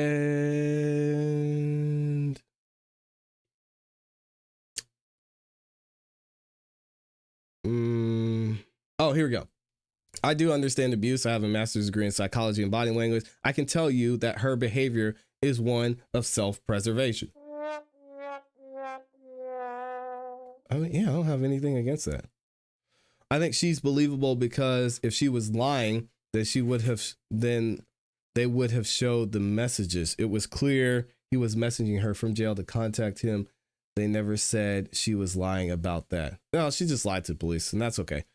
The defense attempted to introduce this history in support of their claim that she did knowingly participate in the murder plot, that their whole defense is for her to be a victim and that she was controlled. The ClassE defense. That's what I'm naming it.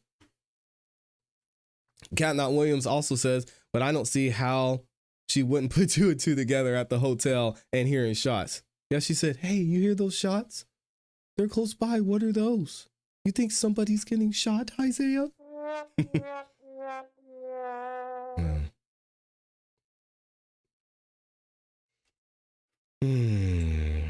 No, stalking someone before they get killed equals murder or manslaughter. That definitely has to factor in. This isn't self-preservation. There are no reports whatsoever. And I'm not even saying there has to be police reports, but I mean, dang. Like, can we at least see a pattern? Courts want to see a pattern. Alicia, if you're going to say this is what's happening, as much as I'd like to take your word for it, I can't. I mean, you're sitting up here facing first, second degree murder. You got to be a little bit more credible than this. So you have something else to maybe point to the fact that Isaiah was controlling you. Ugh. I don't know. I don't think the defense was that she was controlled, because that would be affirmative. Just in the state of mind and pattern of behavior of not asking questions. Oh, that's even worse. So manipulation then. Amy says she might have been abused 1 to 5 times. Okay, whatever. We haven't seen evidence of that. When she self-admitted is that, hey, equal rights, equal left. She said, I maybe got a couple hits in there, you know? I mean, I wasn't going to let him push me around. Oh, man. There is no way for a rational mind to believe she was at every single stop along the way during the murder plot, yet had no idea. It strains. Yes, I agree. I agree with that 1000%. Alicia, receipts.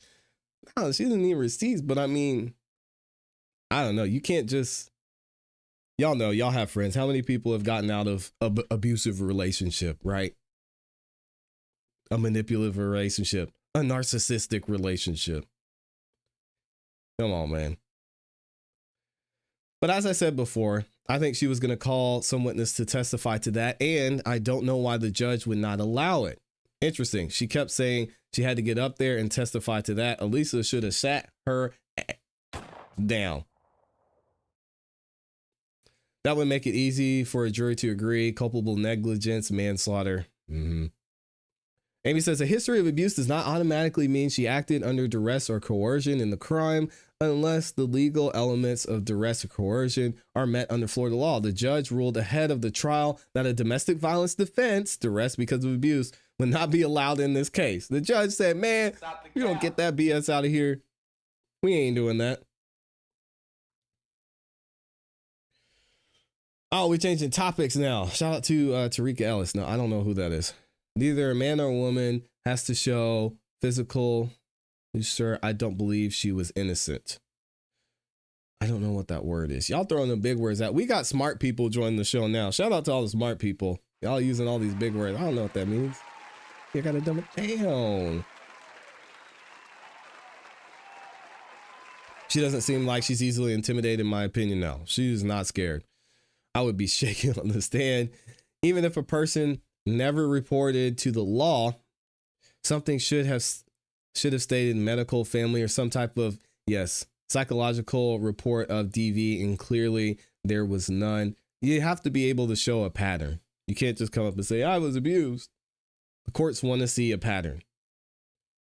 Then she claimed she didn't know Fulio was in Tampa. Man, Stop the cap. little bitch lied the whole time. Big capping. This trial was premeditated. Before the trial, they didn't allow much at all before. Oh, my comments went away. They didn't allow much at all before the trial in the prosecution's favor. The jury must decide whether her behavior, traveling, falling, aiding, was voluntary, knowing, and intentional. Having been abused doesn't exclude responsibility if those elements are met. Catnall Williams says, I think this is a product of the defense not arguing the issue well. I agree. And the judge not caring to listen. Dang. People don't always report abuse. How are we still? And that's not the thing either. I don't think it's a reporting. It should have been reported. To say that when it comes to abuse, I think is definitely ignorant. So I will agree with that. I won't even say most, because I don't want to say this to be certain. A lot of people who are in abusive relationships aren't going to report anything. But in a lot of those cases, there are patterns that can be seen by family. There are patterns that can be seen by friends, by people close, by employees. Like this person shows up late and they're wearing a hat or something. And I'm just saying, if you're going to make that claim, then you got to show me something other than just a picture of that you sent to someone we don't even know who it is. I'll let it go. Shout out to Les Cleaver in here with the 10 bomb. He says, can we all agree on one thing? That violence of any kind is not wanted or warranted, needed, or desired. It needs to stop in our country, in our lives. It needs to stop in our country and in our lives. He said it 2 times. Like Dr. Umar, you want to say it one more time? It needs to stop in our country and in our lives. Yeah, Les, it's unfortunate that these type of relationships exist and we see them all too often. I've got like 11 more topics to get to, but shout out to all 8,000 of you that are in the building. I'm just over here talking it up like we don't have 1,000 more topics to get to. I'm gonna get in trouble for not going to lunch. This person clearly wanted to include gender, pregnancy. This person was totally toxic. Are you talking about Alicia? Alicia's a victim. Don't call her that. They're gonna get upset. Let me see. I want to make sure I didn't miss anything. Yeah, she said, I didn't know Fulio was in Tampa. Man, get out of here. Stevie Wonder could see that girl was alive. Shout out to Stevie. Oh, man. What else do y'all have? We have Okay, I think we're good. Yes, very toxic. Amy says these comments are abusing me. Oh no. Y'all about to get hit. Oh man. Y'all about to get hit with the civil lawsuit from Amy. You better watch out. All right, let's go ahead and get into this next topic. We're going to get into what's going on with this NBA case. We're going to talk about Terry Rozier here in a second. Again, if y'all haven't yet, please make sure you like the video on your way in. Likes are free. It helps us out. Thank you. And I appreciate so much every single one of the 500 plus of you that have liked the video. Thank y'all for doing that. I appreciate it. Oh, y'all saying Alicia was toxic? Yeah, I mean, that was crazy. Her boyfriend was crying and wanted to distance himself from her because her friend died. And she was like, yeah, I don't care about Tilly. Whatever. He's dead. And then cold, ice cold, man. Dang, that was wild. Let's go ahead and get into Terry Rozier and see what we're talking about here. So we've been covering what's been going on with this entire NBA gambling scheme that was uncovered by the FBI. And there has been more reports that have come out about the behind the scenes of what was happening with some of the key players involved. What are we talking about? Terry Rozier being one of the main ones involved in the scheme that was going on. In case you don't know who that is, Terry Rozier was at the time a player for the Charlotte Hornets, now a player for the Miami Heat. And he had a lot of issues going on. Not only are there video clips seen of him missing layups, turning over the ball, and even text messages that allege Terry Rozier told somebody that he was going to check out of the game 5 minutes into the game so they could place certain bets. It gets wild. But now we're finding out Terry Rozier had a lot of other things going on, including some major tax debt. Check this out. Terry Rozier reportedly owed $8.2 million in unpaid taxes and was hit with a federal tax lien in 2023. The same year, he was accused of manipulating a game as a part of the gambling schemes. And in case y'all are wondering, well, what was going on with Terry Rozier? Was he just broke? Was he a struggling NBA player?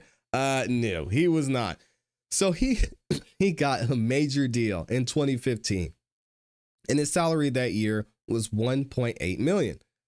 1.9 the following season, 1.9 again, 3 million. And then in 2019, he signed a massive multi-year deal and was making $20 million a year. A year. Y'all can do the calculations and figure out how much that comes to a game. Then 18,000 the next year, 17, 21, 23, and then he's with the Miami Heat making 23 and $24 million a year. How did we get here? Let's go over to Jason Whitlock's channel and find out what was going on with this debt from Terry Rozier. Terry Rozier, it's been reported he made $160 million in his NBA career, but somehow just a few years ago had an $8 million tax lien from the IRS in 2023. And again, this is where and I know he's a veteran, but I'm talking about these young people, and we give them all this money, and they mismanage it. They don't understand how to pay taxes, or they turn everything over to someone else, and you know, things fall through the cracks. It's crazy. But I think we're getting at the source of what perhaps incentivized Terry Rozier to gamble. And then someone sent me this, or I saw this over social media. James Harden last night, his over-under was 20 and a half. He had 20 points at halftime. Did not score another point. And again, I don't think we would be focusing on this unless there was this scandal going on in the NBA. But we're going to be evaluating the NBA through this lens the entire season, which I don't think is a good thing. Paul, I'm going to come to you first because you think this gambling thing is going to escalate and perhaps really, really damage the NBA.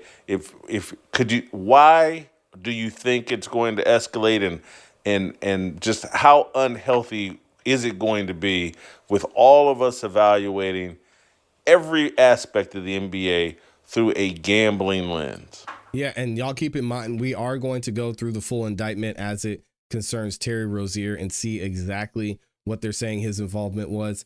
It's pretty shocking to see that a player was this involved. Not anything new, but the fact that it's so blatant on the national level it's going to change a lot of things of how the NBA moves going forward. Adam Silver is being held accountable by Congress. We'll get into that later. Check this out. Here we go. Yeah. So Rozier and what Chauncey did, basically throwing a game at, innocent until proven guilty. But I think enough video evidence is there to suggest that there's some wrongdoing. I just think these are two people that they're starting with. I think there's massive names in it. And will we ever hear who those names are? I'm not sure. This might be a message. Stop what you're doing. We're starting with these guys. One's a former player. One is an irrelevant player for the most part. And we're coming for you. And you have to stop. And your whole entourage has to stop. But I do think more will be uncovered at the mid-level. Small to mid-level, I think we may hear more coaches. I think we may hear more refs.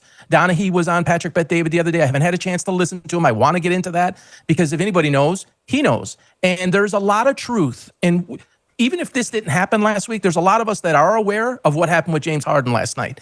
And there is 100% suspicion, basically, across the league. As it relates to Terry Rozier, and on my platform, I did something last week that spoke to people don't understand what their financial situation is, and to suggest that he made $100 million, or whoever the player is, $100 million, how could this, why would they do it for 200? We don't know who or what has their hooks into them.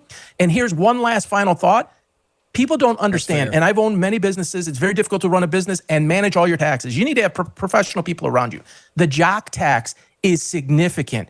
These guys, the NBA 32 teams, you actually have to pay taxes in some 27 to 29 states. And if you don't have somebody managing your money, before you know it, you owe taxes in the states that you performed a service. And they're coming for you. Do that enough. Yeah, so basically, if you travel to Texas, you're good, right? You play in Texas a lot of the time, no income tax. You don't have to really worry about things as much there. But then you go to a state, like let's say here in Georgia, you go to New York, these players get paid per game. So when they travel, they have to pay the taxes in the state that they're in, which is crazy to me, but an incentive for having an NBA team there. So that's going to be a big issue for a lot of these players. And I think I agree, that's where a lot of them get caught up. Enough times over and over without addressing it, it stacks up. And if I had to guess, that's part of what the issue is here. And then there's the problem with these guys trusting people. First of all, the lack of knowledge and sincerity about doing it the right way. But then the trusting people and turning it over, I think there's something real there. And I think there's a lot of people like Terry Rozier that are behind like that. I agree with you. Particularly, they come into the NBA and professional sports so young that they have to trust someone. And generally speaking, they're agents. Because, again, I've been represented by the biggest agencies, CAA and things like that. And there's a machine that they put you in. Mm-hmm. And the next thing you know, hey, they turn you over to this person's going to pay all your bills. You got homes in 2 or 3 locations, and this person or this group is going to manage paying your electric bill, your gas bill, your mortgage, your this and that. And it's a group of people you're not that familiar with. But your agent says you should trust them. And again, not all of them are trustworthy. And you become so dependent on others to handle things that a normal person, him and his wife, have to handle themselves, and they actually know the details. That's how you get in and out over your head. And by the time you buy a house for your mama here, buy a house for your baby mama here. Yeah. Paul, the thing you said that I was not familiar with is you're saying that a pro athlete that plays and performs in different cities may end up owing money in different cities, even though a guy's drawing his check from the Dallas Mavericks. They get paid are per you game. 1,000% sure of that? I'm not questioning you, but that is something new I'm learning.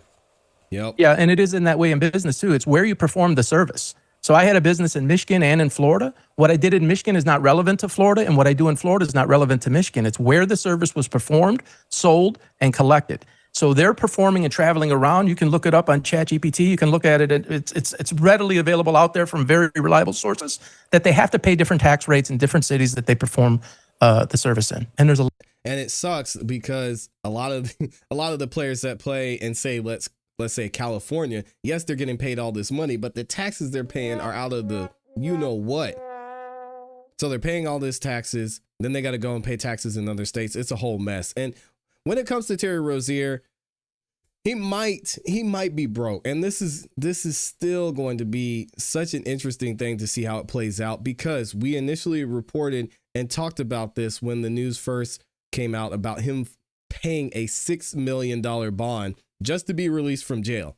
Now we're finding out Terry Rozier is in bigger trouble, because Sham says a statement from the NBPA and the spokesperson for Terry Rozier said, while we are in agreement with the league that upholding the integrity of the game is of the utmost importance, their decision to place Terry on leave without pay is counter to the presumption of innocence and inconsistent with the terms of our collective bargaining agreement. We plan to challenge their decision via the proper channels. So, with that being said, Terry Rozier is not getting paid right now.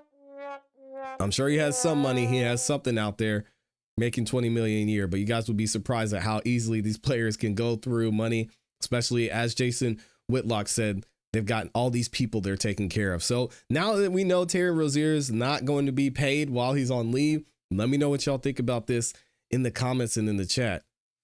More to come. This is crazy, man. And thank you to all 11,000 of you that are in the building. That's right. We're going to say, oh, there's 10,000 of you in here now. We're going to go through Terry Rozier's full indictment, actually. And we're going to look at the counts, look at what happened, what went down, and what this man is looking at facing. Shout out to Freedom Ring. Good to see you in here as well. This is, man, I wish there's so many things I want to say. I've talked to people who are involved in a lot of what's going on with the NBA, and you can hear there's a lot of concern with this most recent issue, because this is going to be one of the biggest situations when it comes to the FBI and the NBA in modern history. And it's going to change a lot of how things are handled. Congress is getting involved now. They want to talk to the commissioner to find out what he's going to do to mitigate some of the risk with these gambling companies being involved, with the prize picks, with the underdogs. So it's tough to see, man. Yeah, that's the problem with professional sports teams and musicians and actors. No matter where they film at and record at, they got to pay those taxes. I hate to see what their tax bill. Yep. And each year I would shudder. I would probably cry, because you play a lot of away games too. Man, there's so much. And I think the reason this is going to be so impactful is because there's a lot of money involved. And think about this. They built a whole brand new stadium, multiple places. They've got all these teams. You got the WNBA that some would say is subsidized by the NBA. And if something happens with this major source of income and there's a lot of changes there, it could be a big issue. Could be a big issue for the NBA. Let's get into this document here so I can show you guys what Terry Rozier is being held accountable for. But before I do that, let me get some cough deterrent here. Y'all see me over here trying to make it through. And I appreciate y'all bearing with me as well. So let's go ahead and get into this one. We've got the full indictment for Terry Rozier here. He's mentioned. Damon Jones is mentioned. Of course, Damon Jones is mentioned in both of these indictments. We went through Chauncey Billups' indictment as well. And we're going to talk about and break down what the charges are, what Terry Rozier is being accused of, and how that's going to factor in moving forward. All right. So let's see what the FBI had to say here. We've got the United States of America versus all these people. Eric Ernest, known as Spook, Marv's Farley, known as Vez. We've got Shane Hennon. We've got Damon Jones. We've got De Niro Laster. Okay. And then, of course, Terry Rozier. Let's get into it. We got the introduction. At all times relevant to this indictment, unless otherwise indicated, the defendants and relevant entries and individuals. We have the defendants. We know who they are. And of course, we're focusing mainly on Terry Rozier, aka Scary Terry, as they call him. And Chum, okay. Hey, yo. Leave that one alone. Was a resident of Ohio, North Carolina, and Florida. Rozier was a professional basketball player who has played in the NBA since 2015. And we went through his salary since he entered the NBA till now. He's making about $20 million a year. Or he was. Ugh. Anyway, Rozier was close friends with the defendant, De Niro Laster, and they had known each other since childhood. It always turns out this way. The NBA and the betting companies. The NBA was a professional basketball league in North America. Why do they say it like that? Among other things, the NBA team included the Charlotte Hornets and all the other teams. We know who they are. The NBA maintained codes of conduct applicable to its players and coaches and management that prohibited, among other things, wagering in connection with NBA games or providing non-public information related to NBA games to others. Such codes of conduct also require NBA players, coaches, and management to provide their best services and loyalty to their teams. NBA teams were required to report to the NBA information concerning player injuries, illnesses, and rest for all NBA games. On each game day, the NBA disseminated an injury report for each NBA team playing that day. The injury report identifies players as falling within one of the following categories: available, probable, questionable, doubtful, or out. The injury reports were updated multiple times throughout each game day. Betting companies 1 through 4 entities, the identities of which are known to the grand jury, were licensed gambling companies operating in the United States that offered sports betting services. I'm sure we could guess some of the names. The betting companies offered sports betting services relating to, among other things, NBA games and individual players' stats. We've got other relevant individuals. Y'all see them here. We've got Bruce. Oh, shout out to Bruce. We got a Sal in here somewhere. I mean, dang. Co-conspirators 1 through, it looks like 9. My gosh. And then we got the background of sports betting. We're not going to get into that. Y'all know there's been a lot of issues with sports betting. You heard about the ref that was involved in sports betting as well. And you know, many of you know how it works. I'm not going to go through that whole thing. But here is where the scheme breaks down. The fraudulent wagering scheme. In or about in between December 2022 and March of 2024, the defendants, all of them, together with others, participated in the scheme to defraud the betting companies by providing, obtaining, and using non-public information relating to the NBA games to place and cause others to place fraudulent sports wagers for profit and to launder the proceeds thereof. The fraudulent wagering scheme typically involved various iterations of the same pattern within a network of co-conspirators. That's where they messed up. The defendants and certain co-conspirators had access to private information known by NBA players or NBA coaches that was likely to affect the outcome of upcoming NBA games or individual players' performances. Damon Jones is alleging to get in trouble for this because he is close to, connected to, and played with the most popular player in the NBA right now, one of the most, LeBron James. So he was on the coaching staff with the Lakers, and it's alleged that Damon Jones was telling people, hey, he's not playing. They would place their bets and then win an advantage there. Everybody's betting on LeBron. They provided other co-conspirators with non-public information in exchange for either a flat fee or a share in expected wagering profits for the purpose of betting. The co-conspirators disseminated the non-public betting information through a network of individuals who placed bets on the co-conspirators' behalf, placed wagers on their own behalf, or directed others to place wagers, all within the intention of profiting off the scheme at the expense of the betting companies. As a result, many of the wagers were placed in connection with the betting lines that did not affect or account for the private information known by the defendants and their co-conspirators, rendering the wagers more profitable.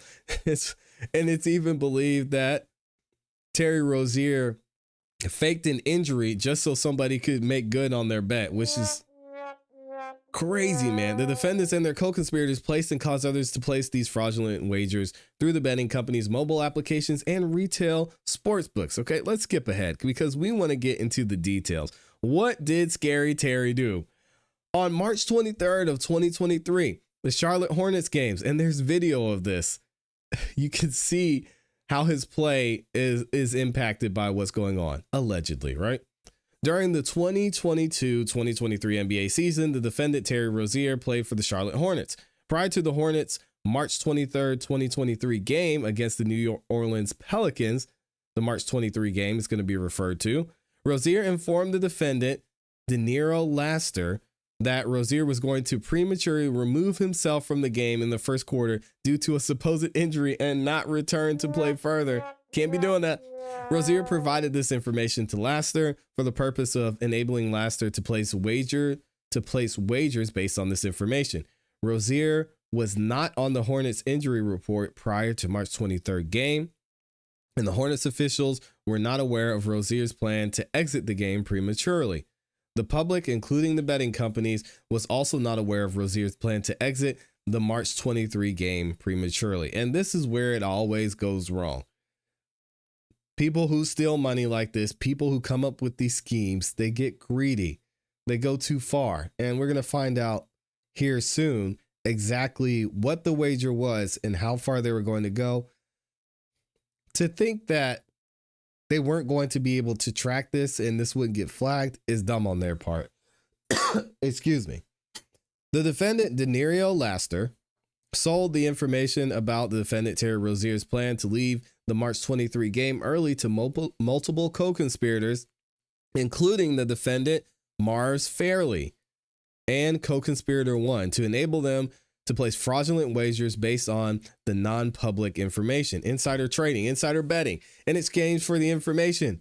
Fairley and co-conspirator 1 agreed to pay Laster approximately, yes, $100,000 from their expected fraudulent gambling winnings prior to March 23rd game. Fairley, Laster, and co-conspirator 1 exchanged text messages confirming that Rozier planned to exit the game prematurely and confirming their plan to place wagers on Rozier's unders. Basically, that Terry Rozier would underperform relative to odds makers' betting lines for his individual performance. So if anything, they should just get rid of the unders, and that way the players will play better and score more points. I don't know. The defendant, Mars Farley, also provided information to defendant Shane Hennon so that Hennon, both himself and through a network of straw bettors, could place bets on the defendant Terry Rozier's unders. Fairley provided the information to Hennon, and Hennon agreed to place and direct his associates to place bets on Rozier's unders based on an agreement between them that Hennon would give Fairley a share of the profits from his associates' winning bets. On or about March 23rd of 2023, and prior to the start of the March 23 game, the defendant Shane Hennon placed multiple bets at a retail sportsbook operated by betting company 3.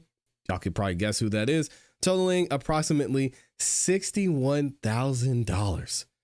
All of which were either straight or parlay bets on the defendant Terry Rozier's unders. Good Lord. In addition to placing bets on Rozier's unders himself, Hennon marshaled a network of associates to place bets on Rozier's unders at Hennon's direction, including but not limited to the following bets, of all which were placed on or about March 23rd, 2023. First bet, Lord have mercy. They bet on his unders at a retail sportsbook operation betting company 1, and they bet $107,000. Wow. Okay, so we have a mobile application totaling approximately $41,000. Hours earlier, McCormick received 2 payments of approximately $40,000 via peer-to-peer mobile payment platform that McCormick and fam used to fund the above described wagers. Co-conspirator 3 placed multiple straight or parlay bets on Rozier's unders at retail sportsbook operated by betting company 1 and on betting company 1 mobile application totaling approximately $20,000. Co-conspirator 4 placed straight bets on the unders operated by betting company 1 of $17,000. We have a bet of $12,000. We have, in addition to the defendants and their co-conspirators, other defendants, Terry Rozier's close circle places wagers on Rozier's unders in connection to the March 23rd game as well. We have an $800 bet here. We have some $1,500 bets, $4,000 bets, a $4,000 parlay. And Terry Rozier, what happened to Terry? During the March 23rd game, the defendant Terry Rozier removed himself from the game in the first quarter and did not return. Not looking great. Terry Rozier played approximately 9 minutes and 34 seconds, well below his season average of 35 minutes per game. Rozier scored 5 points, recorded 2 assists, and made 1 3-point shot, which were all below his per game average of approximately 21.1 points, 5 assists, and 2 3-pointers, and below the line set by the odds makers for Rozier's points, assists, and 3-pointers in the March 23rd game. So basically, Terry was messing the whole thing up. He was messing the whole game up. Rozier collected 4 rebounds, okay? Rozier's early exit from the March 23rd game and his related underperformance relative to the season averages for his points, assists, and 3-pointers resulted in the success of numerous fraudulent wagers placed on Rozier's unders by the defendant and their co-conspirators. All right, and then we have more. There was another game. We're not going to go into the details of that, but it's essentially the same thing. So there was another game there Terry was in on, and there were tons of bets. There was another game on April 6th that Terry Rozier was involved in and took bets on. There was a game on February 9th and January 15th. Jeez, man. And this one is actually involving Damian Jones, which we're not going to get into that much there, but this is the game where Damian Jones was like, hey, LeBron's going to be out, essentially. We've also got January 26th, Toronto Raptors.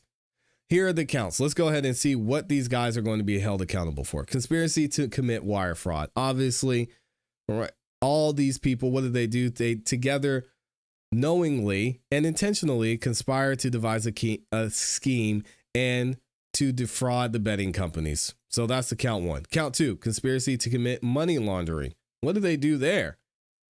To conduct one or more financial transactions in affecting interstate commerce. So they were basically sending money back and forth to get this money taken care of. There's that. Criminal forfeiture allegation as to count 1. They want all their stuff. And then criminal forfeiture and allegation as to count 2. And that is signed by Joseph Nocella, a U.S. State's attorney. What do y'all think about this? Was it worth it? Probably not. I think these guys are going to be held accountable, and the NBA is probably pissed because they're going to have to make some drastic changes, and so are these gambling companies. Let me know what y'all think in the comments and in the chat. We still got 9,000 of y'all in here just listening to me struggle through this. That's crazy. Y'all are amazing. And shout out to the Kim P in here. How did you know, Kim? With the 10 pounds says a donation towards your tax bill, ClassE. How did you know? Are you with the IRS, Kim? Say it ain't so. But yeah, thank you for that. I need it. So we need to get those taxes taken care of.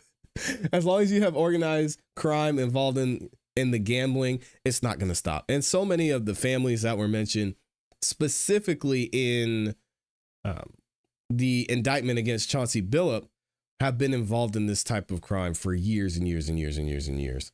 So shout out to VW said, respectfully, this conversation is way out of my tax bracket, so my broke self is being quiet. Hey, listen, no shame in that.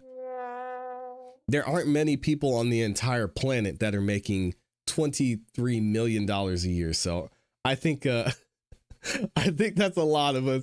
No crime is worth it once you get caught. Well, it depends. Isn't Bernie Madoff out of prison? I mean,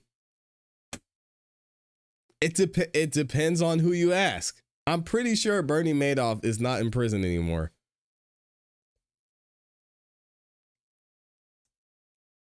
And I think there are several. I think he's still actually involved in financial. Okay, no. No, he dead. I'm thinking of somebody else. I'm thinking of, there's a guy that was involved in the whole balloon mortgage scam that took place. Rest in peace to Bernie Madoff. And this guy got out of prison and was still working for financial institutions. I can't think of who it was, but again, it depends on who you ask. If the crime is worth it, some people think it might be. I don't know. I thought Madoff was in prison for life. Yeah, I misspoke. Y'all don't listen to me. I just be saying stuff up here. We got to talk about Mark Sanchez. Let's see if we can get into this This is going to be a quick one because I know y'all probably ready to get out of here and get to lunch. Thank you again. And shout out to Kim P for the love with the 10 euros over there, or the 10 pounds, excuse me. All right, let's get Mark Sanchez up in here so I can see what y'all think about this, because we've been covering what's been going on with Mark Sanchez and him beating up on this nearly 70-year-old, which is sad. This whole situation was sad. But let me see if I can find it. We got this. Excuse me, y'all. And I want to find this video for you first. There we go. So let's get this about Mark Sanchez. So if you've, let me see here. Here we go. So if you've been with us as we've been covering this Mark Sanchez situation, this whole story has been insane. Mark Sanchez apparently was upset, frustrated, and drunk, and went outside and allegedly just beat up on this nearly 70-year-old man because they had some type of disagreement. He ends up getting stabbed. The 70-year-old man ends up sustaining some significant injuries, is in the hospital. And now we're fast forwarding to finding out what's going to happen with discovery and some new information from the legal documents that have been filed when it comes to Mark Sanchez. But we're going to give you guys an update first and see what's going on with Mark Sanchez and the victim in this case, and what we're going to look forward to hearing from him moving forward. Here we go. Lawyers for Mark Sanchez in court for pretrial hearing saying he's still recovering from his injuries following the disturbing arrest of the former NFL quarterback turned sportscaster in Indianapolis. A major development in the legal saga of Mark Sanchez, who was charged with felony battery and 3 misdemeanors, including public intoxication. His case is scheduled for trial December 11th. The former NFL quarterback turned Fox Sports commentator is still recovering from the stabbing injuries he sustained in the October 4th incident in Indianapolis. That incident allegedly began as a parking dispute that escalated. Prosecutors say Sanchez attacked 69-year-old truck driver Perry Toll. The allegation here is that Mr. Sanchez pursued this individual around the vehicle, and it's Mr. Sanchez who really was quite persistent. Toll's attorney says he acted in self-defense, pepper spraying and stabbing Sanchez. My client's a 5'8", 165-year-old senior citizen, 69 years old. Mark Sanchez is a former professional athlete, 6'2", 235. Sanchez touchdown! Sanchez first made a name for himself at the University of Southern California and was picked in the first round of the 2009 NFL Draft. The New York Jets select Mark Sanchez. Sanchez going on to play for various teams, including the Philadelphia Eagles, Dallas Cowboys, Patriots, and Washington before retiring in 2019, later trading the field for the broadcast booth. Sanchez speaking about going home to his family as he left jail earlier this month, following his release from the hospital. I'm focused on my recovery, and I want to see my wife. I want to see my son, my 2 baby girls. Mark Sanchez faces up to 6 years in prison. Not looking great. Y'all think he's going to take a plea? Well, now we're getting into what's going on with this trial, what we're going to see moving forward. And shout out to Lauren for posting this over on X. Lauren Conlin said that discovery has been filed, and the state just filed their first discovery motions. They want the body-worn camera footage, which means we might be seeing something soon.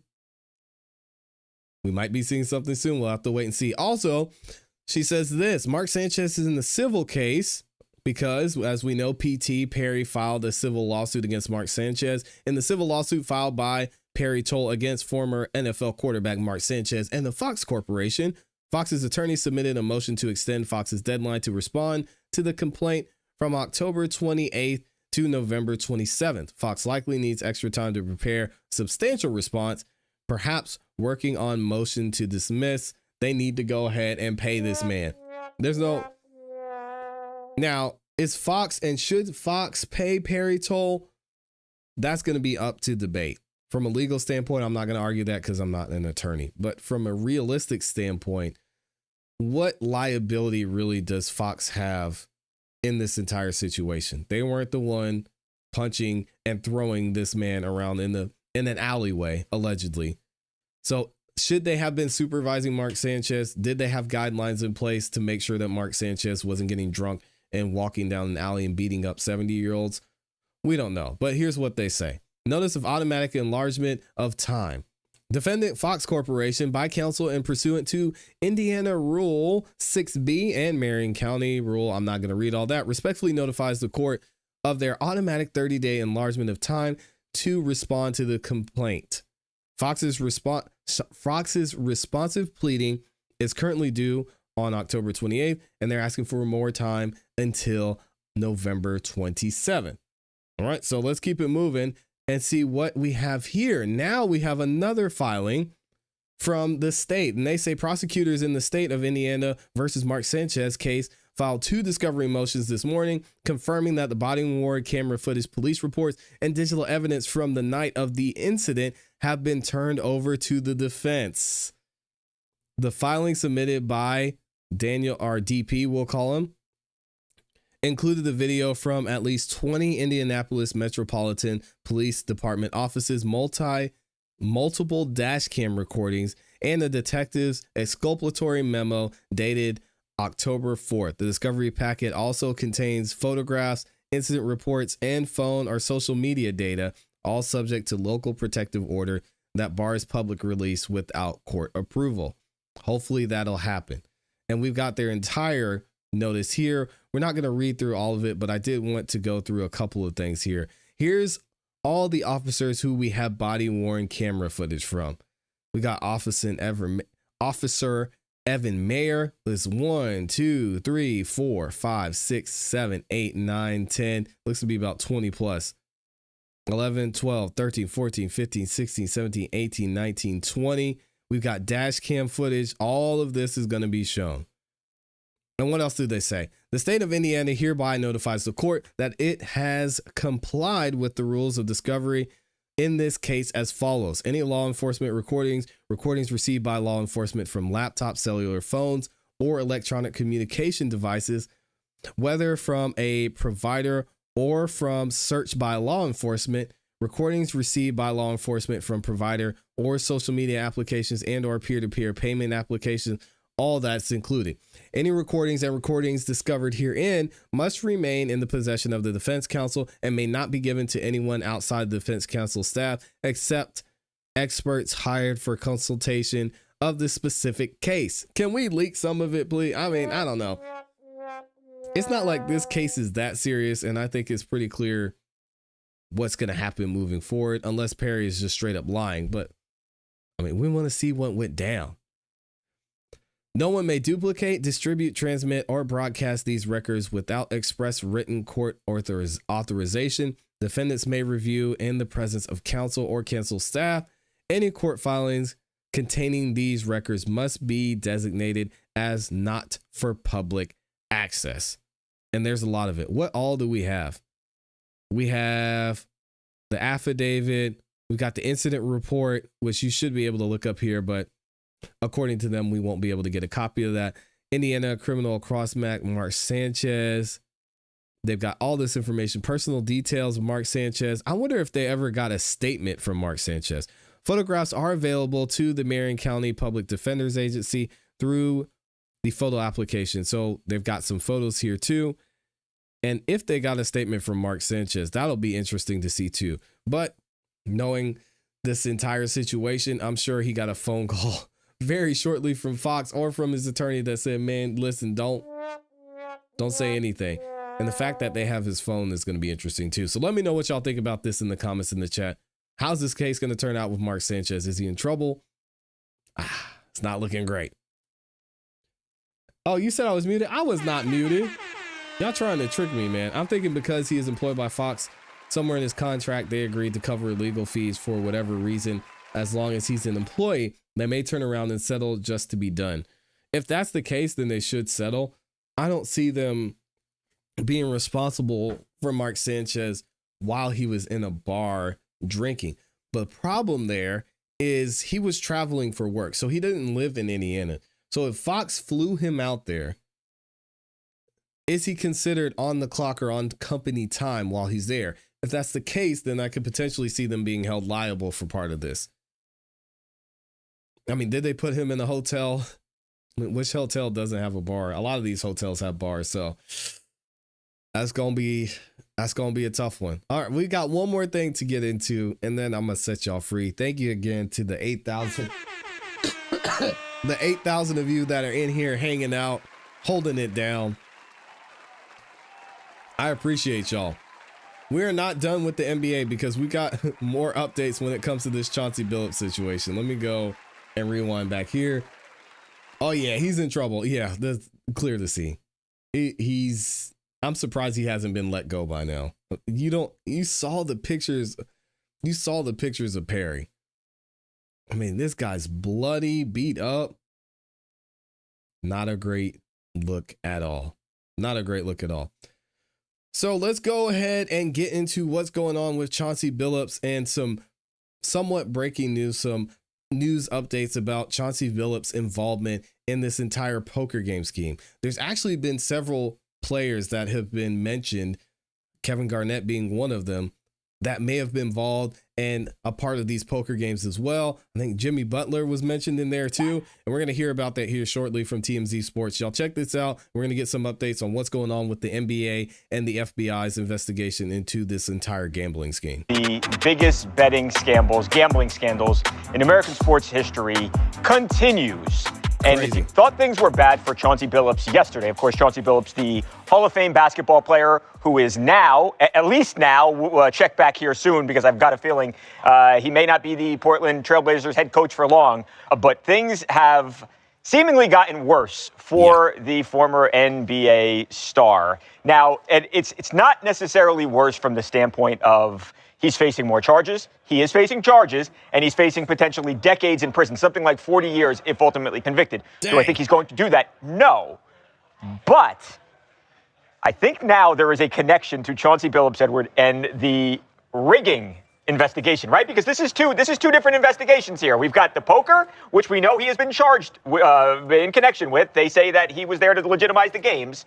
He's not charged in the Terry Rozier indictment with the betting on the prop bets and fixing the games, but there's a lot of reason to suspect that he is actually referenced in documents with having done things like give information to his buddy who then would go on bet. Yeah, according to some court documents that were unsealed after all the guys were arrested on Thursday, he appears to have given some information about the Trailblazers before a game in 2023 to a bettor. I'll kind of explain this. So, a guy who, by the way, is named in the indictment. He is indicted. That is accused of all this wrongdoing. So he is named, or we believe he is named, as co-conspirator number 8 in these court documents. And I'll explain to you why we think he's named this, because co-conspirator number 8 was an NBA player from approximately 1997 through 2014 and an NBA coach since at least 2021. Right. You know when Chauncey Billups came to the league, 1997. You know when he retired, 2014. You know when he became a head coach, 2021.